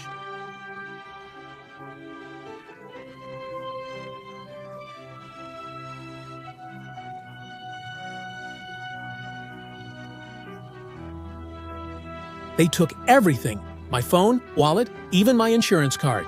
And right after this incident, Mr. Tanaka disappeared. In other words, he was caught by them and ended up being held captive. That concludes the overview of the incident. However, about 3 weeks after suspect Kaifu and suspect Takagi were arrested, on February 8, 2022, this case took an even more shocking turn. What? On this day, even suspect Kaifu's wife was arrested. Haruka Kaifu, who was 25 years old at the time. He was charged with abandoning a corpse. Police said he and the woman had known Tanaka since their teens. It was revealed that even after getting married, there was a period when the husband, his wife, her younger sister, and Tanaka all lived together. After that, Kaifu, Haruka, the suspect, ended up admitting to the crime. And from Haruka's statement, what kind of acts were actually committed? After confining Tanaka, it became clear what actions Haruka took. Tanaka was confined in the apartment's closet, and to prevent him from escaping, he was beaten and kicked. Sometimes, his face was burned by a lighter. The victim, who had been confined from late September until around December 23rd, passed away. About a month earlier, I was hospitalized and told the defendant to stop the assaults. However, why did they confine Mr. Karachu in the first place? What was their purpose? That became clear in the trial that followed. On June 14, 2023, the defendant Kaifu was tried before the defendant Ki. Haruka's trial took place at the Utsunomiya District Court. She was charged with 4 crimes, including causing death by bodily injury and abandoning a corpse. The prosecution claimed Haruka, along with her husband and younger sister, conspired to confine and assault the victim to force her into prostitution and prevent her escape.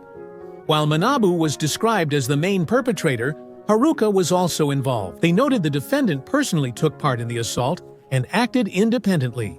Based on the unreasonable motive of prostitution, the acts continued for 4 months. The repeated acts of confinement and assault were cruel and malicious. The victim's sense of despair is beyond words, and a sentence of 8 years in prison was imposed. On the other hand, the defense claims that Shue was controlled by Haruka through constant threats and violence, and that he was consistently in a subordinate position.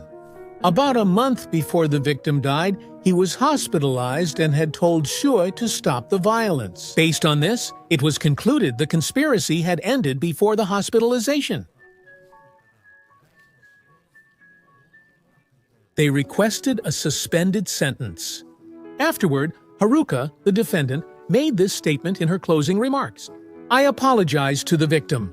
My own weakness caused this. This is the consequence of my actions, and I will accept any punishment and atone for my crime." In the courtroom, the prosecutor reads out a statement signed by Ms. Tanaka's mother. Her mother says that her daughter dislikes conflict and can't say no. In the end, she wrote, "I'm sorry I couldn't protect you." After that, Tanaka's mother recovered in the latter half. She stated that the defendant showed no sign of remorse. She expressed her desire for a severe punishment, which became clear in the latter half. Such things can be done in response to the defendant's brutal acts. They are not human, but demons. Death sentence.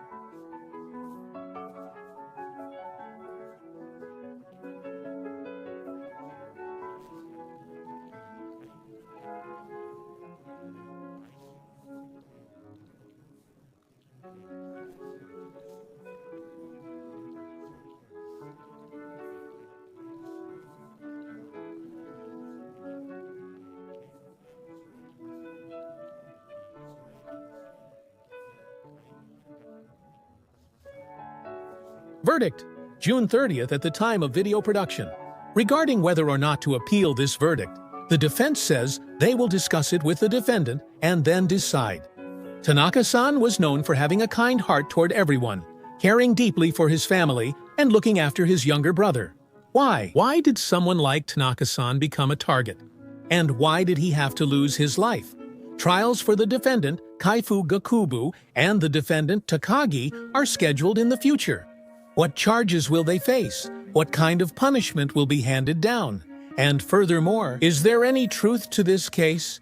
We'll keep monitoring it. At the same time, I sincerely hope that the truth will be revealed without any lies or deception. Lastly, for those whose lives were taken for such selfish reasons, my heartfelt condolences on Ms. Sanae Tanaka's passing. That's all for today. Thanks for watching.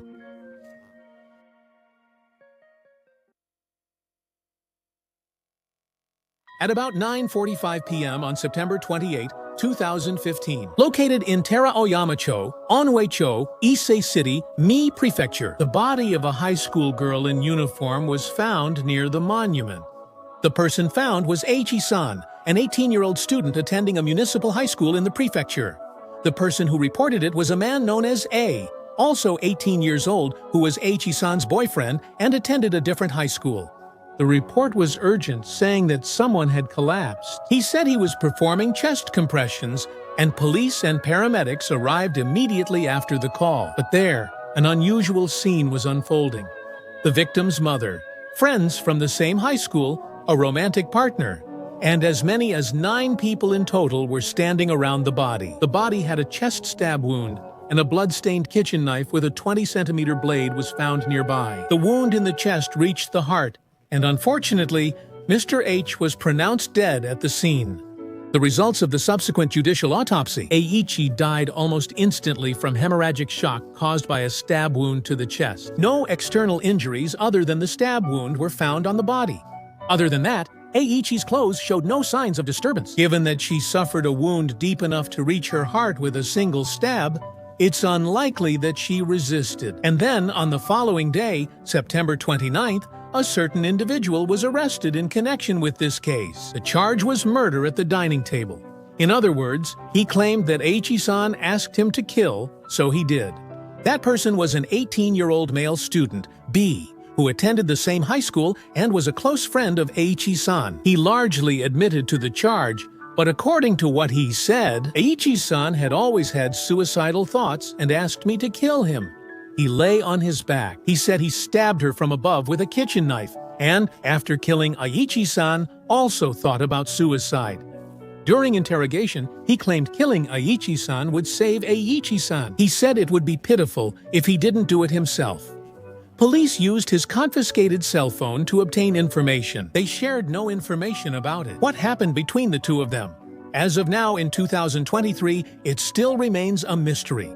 Experts such as psychiatrists have pointed out the possibility that Eiichi may have had a mental disorder. It is also speculated that B may have been in a brainwashed state, as he had repeatedly received requests from Eiichi to commit murder.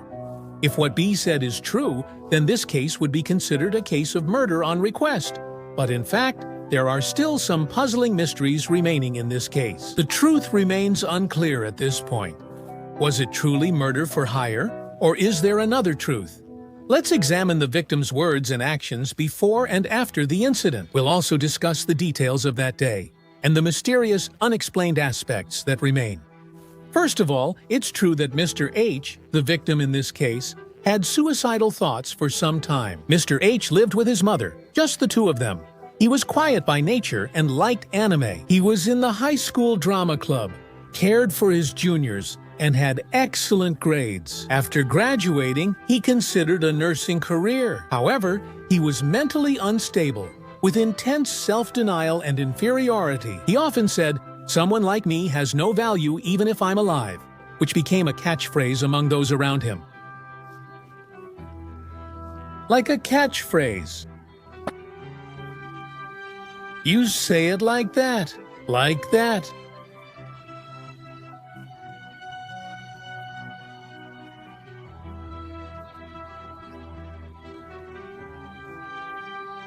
Here it is.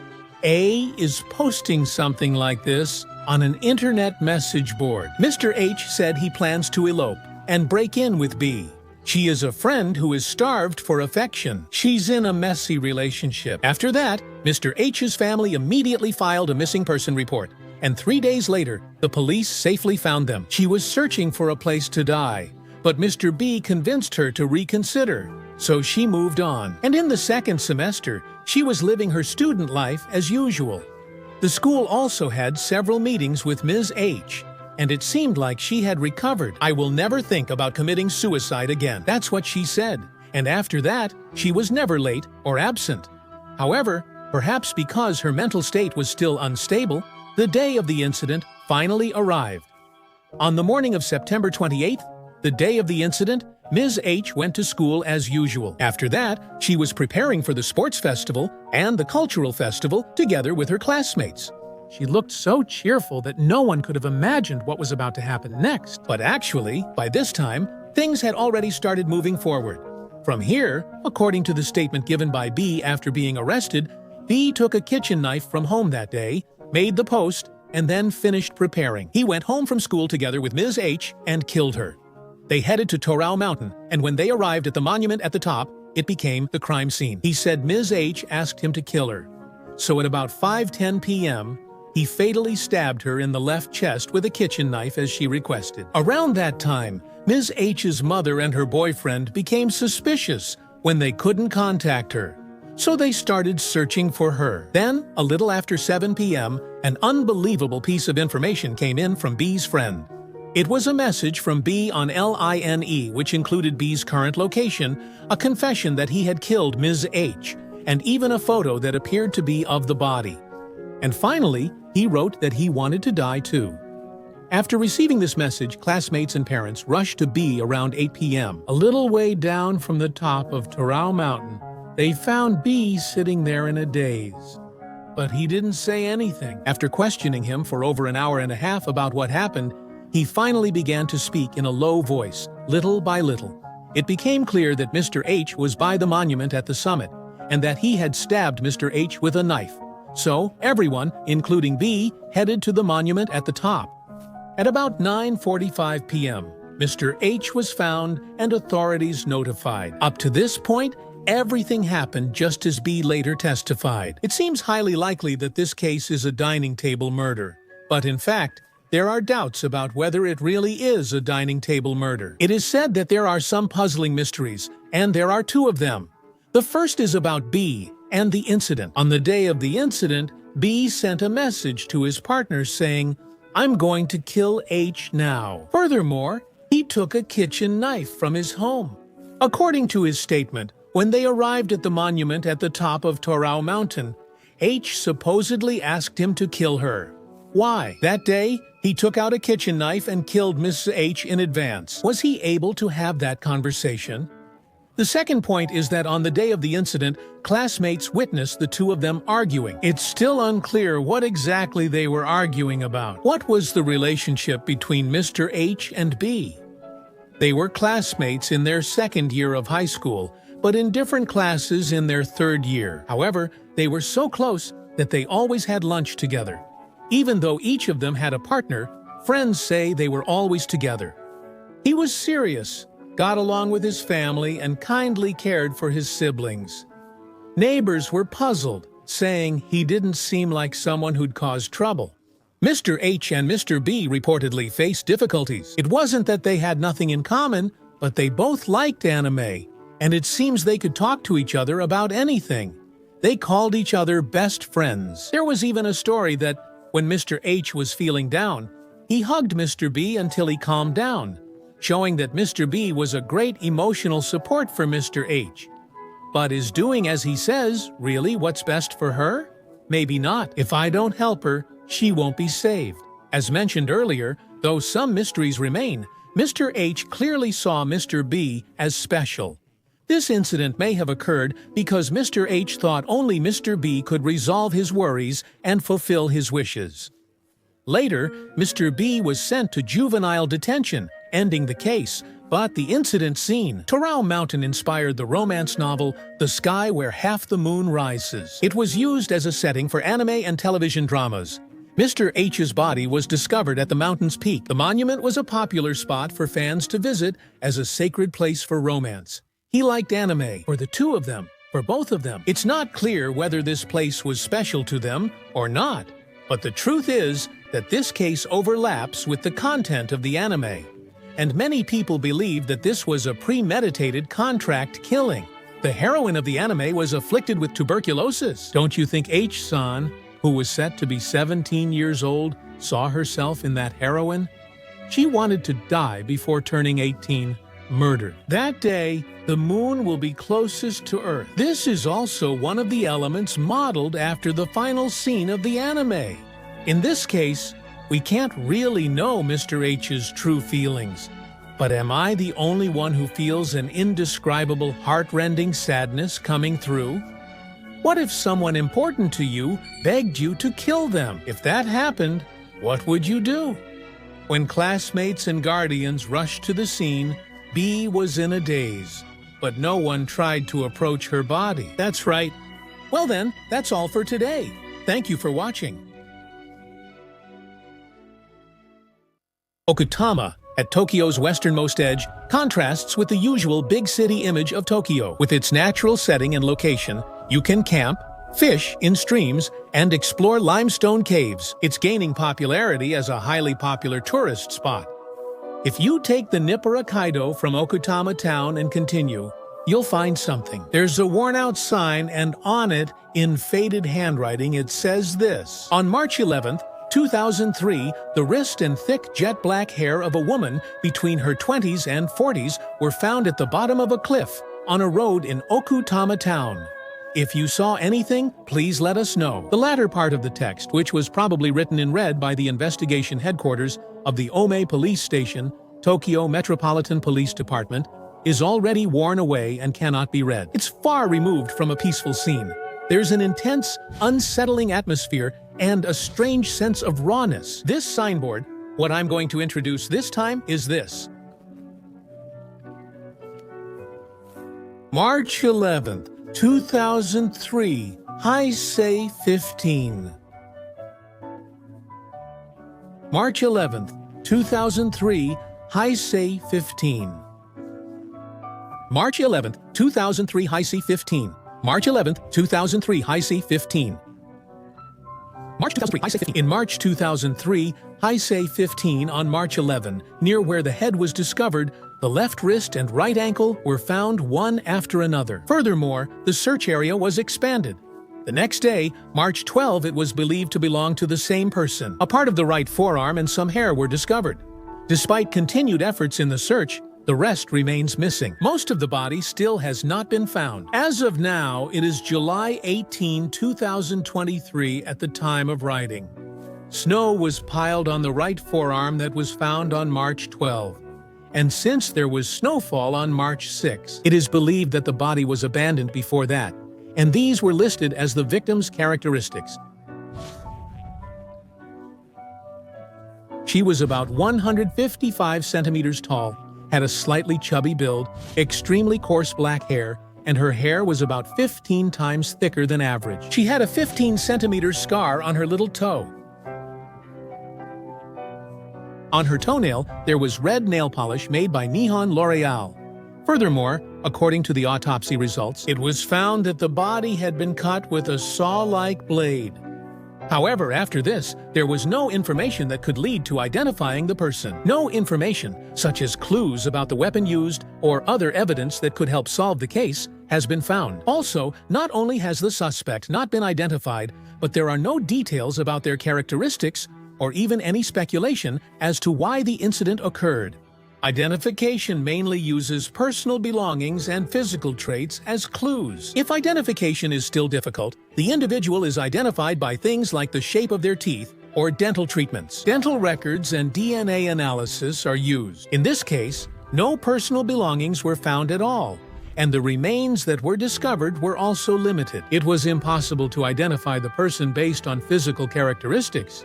Furthermore, the head has not been found. Dental records couldn't be used to identify the individual by their teeth shape. So, what about DNA analysis? With current DNA testing, it's possible to identify individuals with almost 100% accuracy. Furthermore, it can even determine blood relationships. Also, to perform DNA testing, just a single strand of hair or a fragment of shed skin is enough. Small pieces of evidence have helped solve previously unsolved cases by identifying individuals. There are many cases where investigations have progressed using current DNA testing. There are also only a few in this case. As one piece of information, since some hair was left at the scene, DNA testing seemed to be an effective method. However, In order to identify someone through DNA testing, their information needs to be registered in the DNA database. As of 2019, about 1.3 million entries were registered in Japan's DNA database, which means about 1 in every 100 people is registered. If the victim themselves is not registered in the database, even if that's the case, by collecting DNA from the victim's relatives, it may be possible to clarify the blood relationship with the body and identify the person. However, no one could be identified as the victim or the perpetrator in this case. Because the person couldn't be identified, DNA analysis to identify the body was likely difficult too. However, because the samples were collected and managed, as the number of registrations in the database increases in the future, it will lead to the identification of the victims. There is a possibility. In this case, where there is too little information, the only clue is the dismembered remains. Isn't it the body? Dismembering the body? It's said that the act is physically and mentally much more demanding than you might think. There must have been some purpose for dismembering the body, and we need to clarify what that was. This analysis is said to be based on 3 main backgrounds. 1. To conceal the victim, the body is dismembered. The main reason is to conceal the victim and cover up the incident. The Okayama former colleague dismemberment murder case, which I covered in the past. The body was dismembered and discarded in various places, like rivers and dumps, to destroy evidence. And the second reason that can be mentioned is the perpetrator's emotions, mainly stemming from resentment or a grudge. In the case of the family of 5 murder, a dispute over a real estate transaction led to the killing, including young children. 5 family members were killed. After his arrest, the suspect said he wanted to crush the victims to the bone and is believed to have dismembered them out of strong resentment. Furthermore, Sasebo, in the case of the high school girl murder, the perpetrator who killed her female classmate testified that she wanted to kill and dismember someone. This is known as a pleasure killing, where the murder brings pleasure. This is a case where the perpetrator committed a dismemberment murder for their own pleasure or curiosity, including the mutilation of the body. By the way, the perpetrator of this case is scheduled to be released in 2023 or 2024. In dismemberment murders, motives often include easier body transport or strong hatred toward the victim. There were clear reasons for dismembering the body. However, in reality, the dismembered body itself has no particular meaning. It was simply a result that occurred in the process of pursuing another objective. Isn't it possible that this could be the case as well? As seen in this incident, parts of the body, those were the right wrist, the left wrist, the right ankle, and the right forearm, and the hair. None of these are areas that contain organs. Some of you may have already noticed the remaining possibility. It's for the purpose of organ trafficking. There was previously a chance organ trafficking was involved. When I posted that video, there were also comments questioning whether a body from which organs had been removed would be treated in such a way. But in 2021 in Nigeria, the perpetrator killed the victim. There was an incident where only the victim's tumor-affected organs were preserved, and the rest of the body was dismembered and discarded. Also, in Peru in 2022, a very tragic incident occurred where, similar to the case in Nigeria, the body was dismembered and discarded, except for the tumor-affected organs. It's not very familiar in Japan, and you don't hear about it much. It's a shocking topic, but incidents like this have actually occurred overseas and have come to light. I don't think we can say with certainty that it could never happen in Japan. However, I will just say that we cannot completely deny the possibility. And in this case, there are rumors circulating on the internet that sound quite plausible. The content doesn't seem to have much credibility, but just in case, I'd like to share it with you all. 1 month before this case came to light in March 2003 and February 2003, there is information that a suspicious post, which raises doubts about its connection to this case, was left on an internet message board. The title of that thread was "How to Dispose of a Corpse," and the original poster asked the users about effective ways to dispose of a corpse. It also instructed to dismember the body in the bathroom and collect blood in the bathtub. It was also mentioned that they tried not to let it go down the drain. Furthermore, the details about the smell in the process were very realistic, and it was said that the person who was disposed of was a slim woman, and the original poster referred to himself as a college student,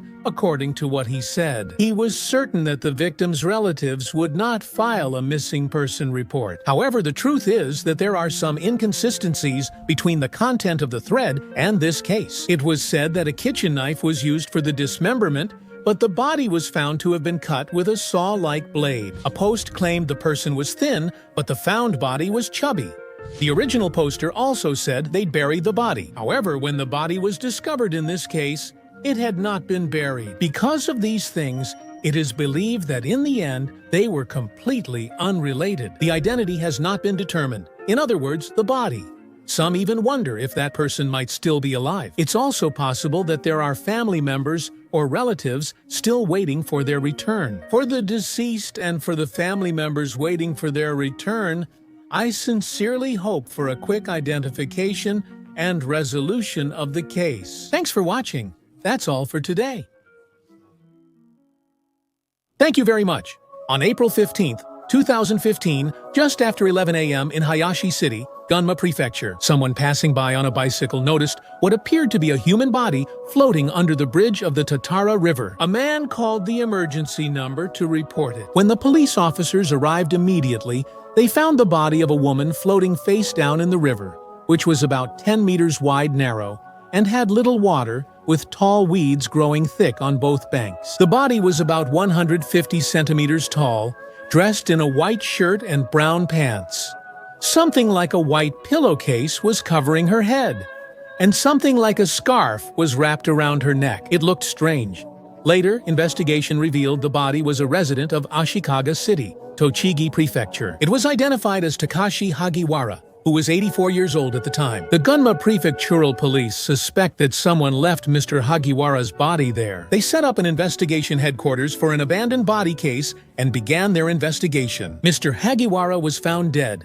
20 days earlier, on March 25th, he went to Utsunomiya. I'll bring you a souvenir. It is known that he said this to his co-workers at the office over the phone and then left his house by car. However, his whereabouts became unknown after that. The Ashikaga police station in Tochigi Prefecture had accepted a missing person report. Mr. Hagiwara lived with his son and daughter-in-law and frequently attended local events and trips. Another woman named Ran, who has a 30-year career. She was still working as a cosmetic saleswoman at the time. Before she disappeared, Mr. Hagiwara told his boss about a promising big deal and someone who would introduce her to a client. She said she was looking forward to it and wanted it. At the same time, a strange incident occurred in neighboring Gunma Prefecture, later uncovered in the investigation. However, he was in the same profession as Hagiwara-san, but they had never met. A woman in her 40s living in Itakura Town, Gunma Prefecture, who worked as an office worker, also went missing on the same day as Hagiwara-san. 8 days after they went missing, on April 2nd in Chiyoda Town, Gunma Prefecture. At a parking lot, local residents reported that an unfamiliar car had been parked there for several days. And when the police investigated the details, to their surprise, blood belonging to Hagiwara-san was found in the car. A jumper, a bag, a ring, and other items were found. But then something puzzling was discovered. The owner of the car was not Hagiwara-san, but Mr. A, who disappeared at the same time. Furthermore, from inside the car, Mr. A's, a cell phone registered to Mr. A was found, and on that phone, there was an unsent email suggesting involvement in Hagiwara-san's disappearance. Also, from late February to early March, just before Mr. A disappeared, it was discovered that he had withdrawn several 100,000 yen in cash from his own bank account and had told those around him that he would be taking a break from work for a while. However, there were no records of calls or emails between Mr. Hagiwara and Mr. A, suggesting that the two did not know each other. Mr. A, who had no relationship with Mr. Hagiwara, disappeared on the same day. Evidence of Mr. Hagiwara's marriage was then found in Mr. A's car. Clothes and personal belongings were found, with the two missing person cases intertwined and another unusual incident occurring. Tension ran high among investigators, and the police continued searching for Hagiwara-san while also believing that Asan might know something about the situation, so they are tracking his whereabouts. Amidst all this, as mentioned at the beginning, on April 15th, Hagiwara-san's body was discovered. It reached the worst turning point. The next day, on the 16th, a judicial autopsy was conducted, and as a result, it was found that Hagiwara-san had noticeable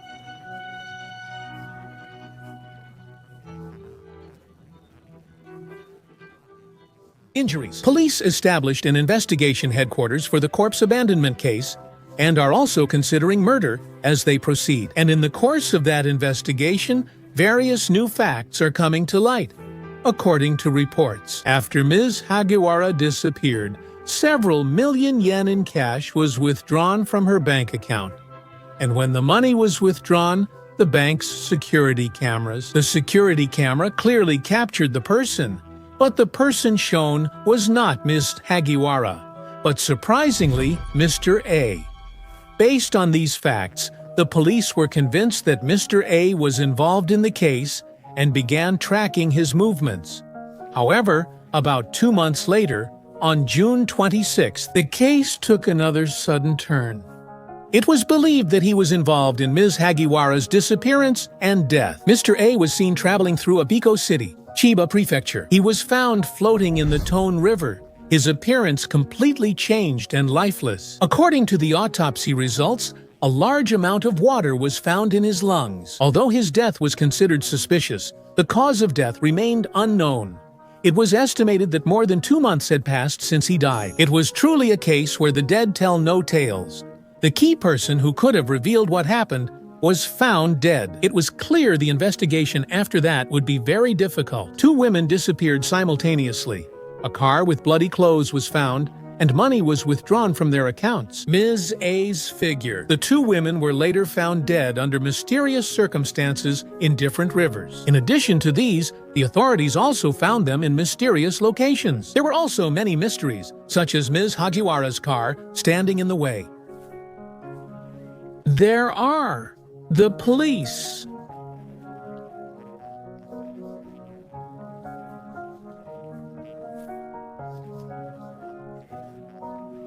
About the fact that he was riding.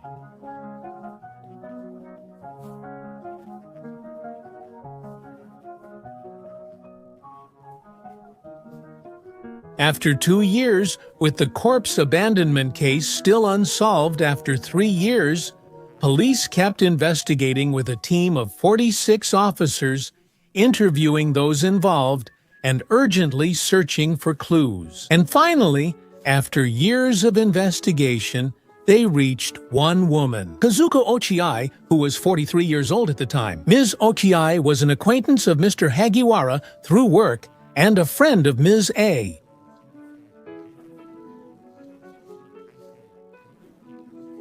In other words, she had a personal relationship with Ms. A.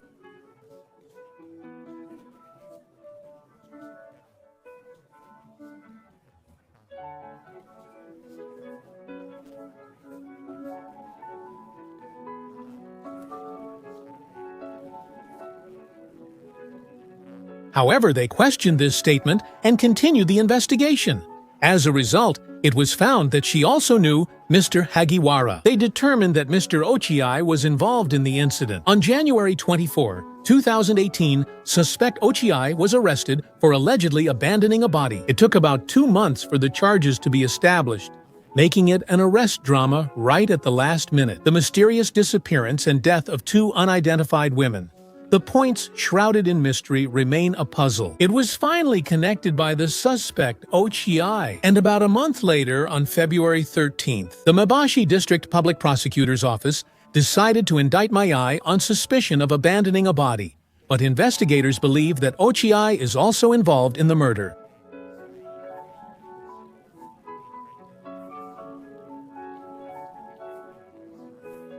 and in the subsequent investigation, a large amount of circumstantial evidence was found that supports Ochiai's major involvement in the series of incidents. The key factor was, once again, money. Ochiai was heavily in debt to consumer finance companies and others, but after the disappearance of the two, he paid off those debts. Based on these facts, the next day, the 14th, the police finally rearrested Ochiai on suspicion of robbery and murder. 10 months later, on December 5th, in Maebashi District Courtroom Number 4, he was charged with robbery, murder, and abandoning a body. Ochiai's first trial was held. In their opening statement, police called the defendant a reckless spender. He borrowed money from relatives and finance companies while working. It was explained that he was also being pressed to pay sales proceeds to a cosmetics consignment store. They were work colleagues. It was noted he could have killed Mr. Hagiwara, stolen the cash, and then died. He met with Mr. Hagiwara together with Mr. A. He claimed that they later killed him, took his money, and abandoned the body. Based on the testimony of the defendant, Ochiai, and the circumstantial evidence so far, the prosecution views this case in this way. On March 25, just before the two women disappeared, Mr. Hagiwara told his boss at work that he had a good lead on a big deal and went out. But this was with Ochiai. The defendant lured Mr. Hagiwara out with sweet words, and Ms. A cooperated with him. Regarding this, security cameras captured footage of Mr. Hagiwara getting into Ms. A's car. Then, inside the car, defendant Ochiai and Ms. A demanded money from Mr. Hagiwara. But Mr. Hagiwara refused and lectured Ms. A and defendant Ochiai. Upset by Mr. Hagiwara's attitude, defendant Ochiai and Ms. A acted violently together and killed him by grabbing his neck and other methods. They took Mr. Hagiwara's 500,000 yen in cash and used a previously purchased item on the body's head. They placed a pillowcase over the head, wrapped a scarf around the neck, and then went to the Tatara River with Ms. A. After that, it is not clear what actions Ms. A and the defendant took. Later, Ms. A disappeared. Unfortunately, the death of Ms. A, whose body was found in the Tone River in June of the same year, was not prosecuted and has not been mentioned. But actually, Ms. A disappeared. It was later revealed that right after that, the defendant Ochiai used 940,000 yen from an unknown source to pay off his own debts. Looking back at how things unfolded, isn't it likely that the defendant Ochiai also tried to get rid of Ms. A to take all the money for himself? The cell phone found in Ms. A's car hints at the crime that was committed. If the unsent email draft was created by the defendant Ochiai to make it look like Ms. A acted alone in this case, then it all makes sense. However, in the end, the series of investigations surrounding the incident did not reveal anything about Ms. A's death. Therefore, what the defendant Ochiai was charged with was related to Mr. Hagiwara. He was only charged with robbery, murder, and abandoning a corpse. Regarding these charges, defendant Ochiai admitted to assisting with the corpse abandonment, stating Mr. A led, and he was just a subordinate.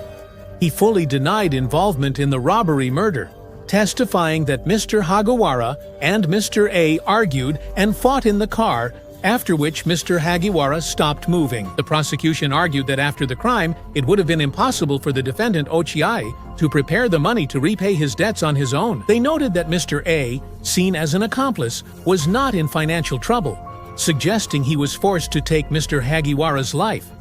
They also said defendant Ochiai, with significant debt, had a motive regarding Mr. Hagiwara. They argued that there was a motive to kill, that it was a malicious crime, and requested life imprisonment for the defendant Ochiai. On the other hand, the defense argued that it was Mr. A who alone took Mr. Hagiwara's life, and that the defendant was only involved in the abandonment of the body in a subordinate role. Considering this is Ochiai's first offense, they requested a suspended sentence, and then the day came. On December 21, 2018, after the second half of the lay judge trial, the presiding judge sided with the prosecution's request and sentenced Ochiai to life imprisonment. The presiding judge focused on A's case, noting that there were bloodstains on A's clothing. While acknowledging A's involvement, the judge pointed out that Ochiai was in financial distress, had a motive to steal cash, and was the mastermind behind the crime. The judge handed down a prison sentence as requested by the prosecution. In this case, there was no direct evidence in this case, and since Ochiai denied the charge of robbery and murder, the judgment was made based on a comprehensive evaluation of circumstantial evidence. A judgment was needed, involving the judge and lay judges. One of the women said she could only think that the defendant's statements were a mix of lies and truth. She expressed her feelings during the second half of the trial. After that, the defense immediately appealed, but it was dismissed. The Supreme Court also rejected the appeal. Ochiai, the defendant's life sentence, was finalized, and this case finally came to an end. However, as mentioned earlier, throughout the series of investigations and trials, the cause of Mr. A's death was never mentioned. So while the case is now closed, can we really say that the truth of this case has been revealed? After all, they couldn't even file charges. Yes, well, I just can't help but feel that the defendant, Ochiai, is somehow involved in Mr. A's death. What does everyone else think? That's all for this trial.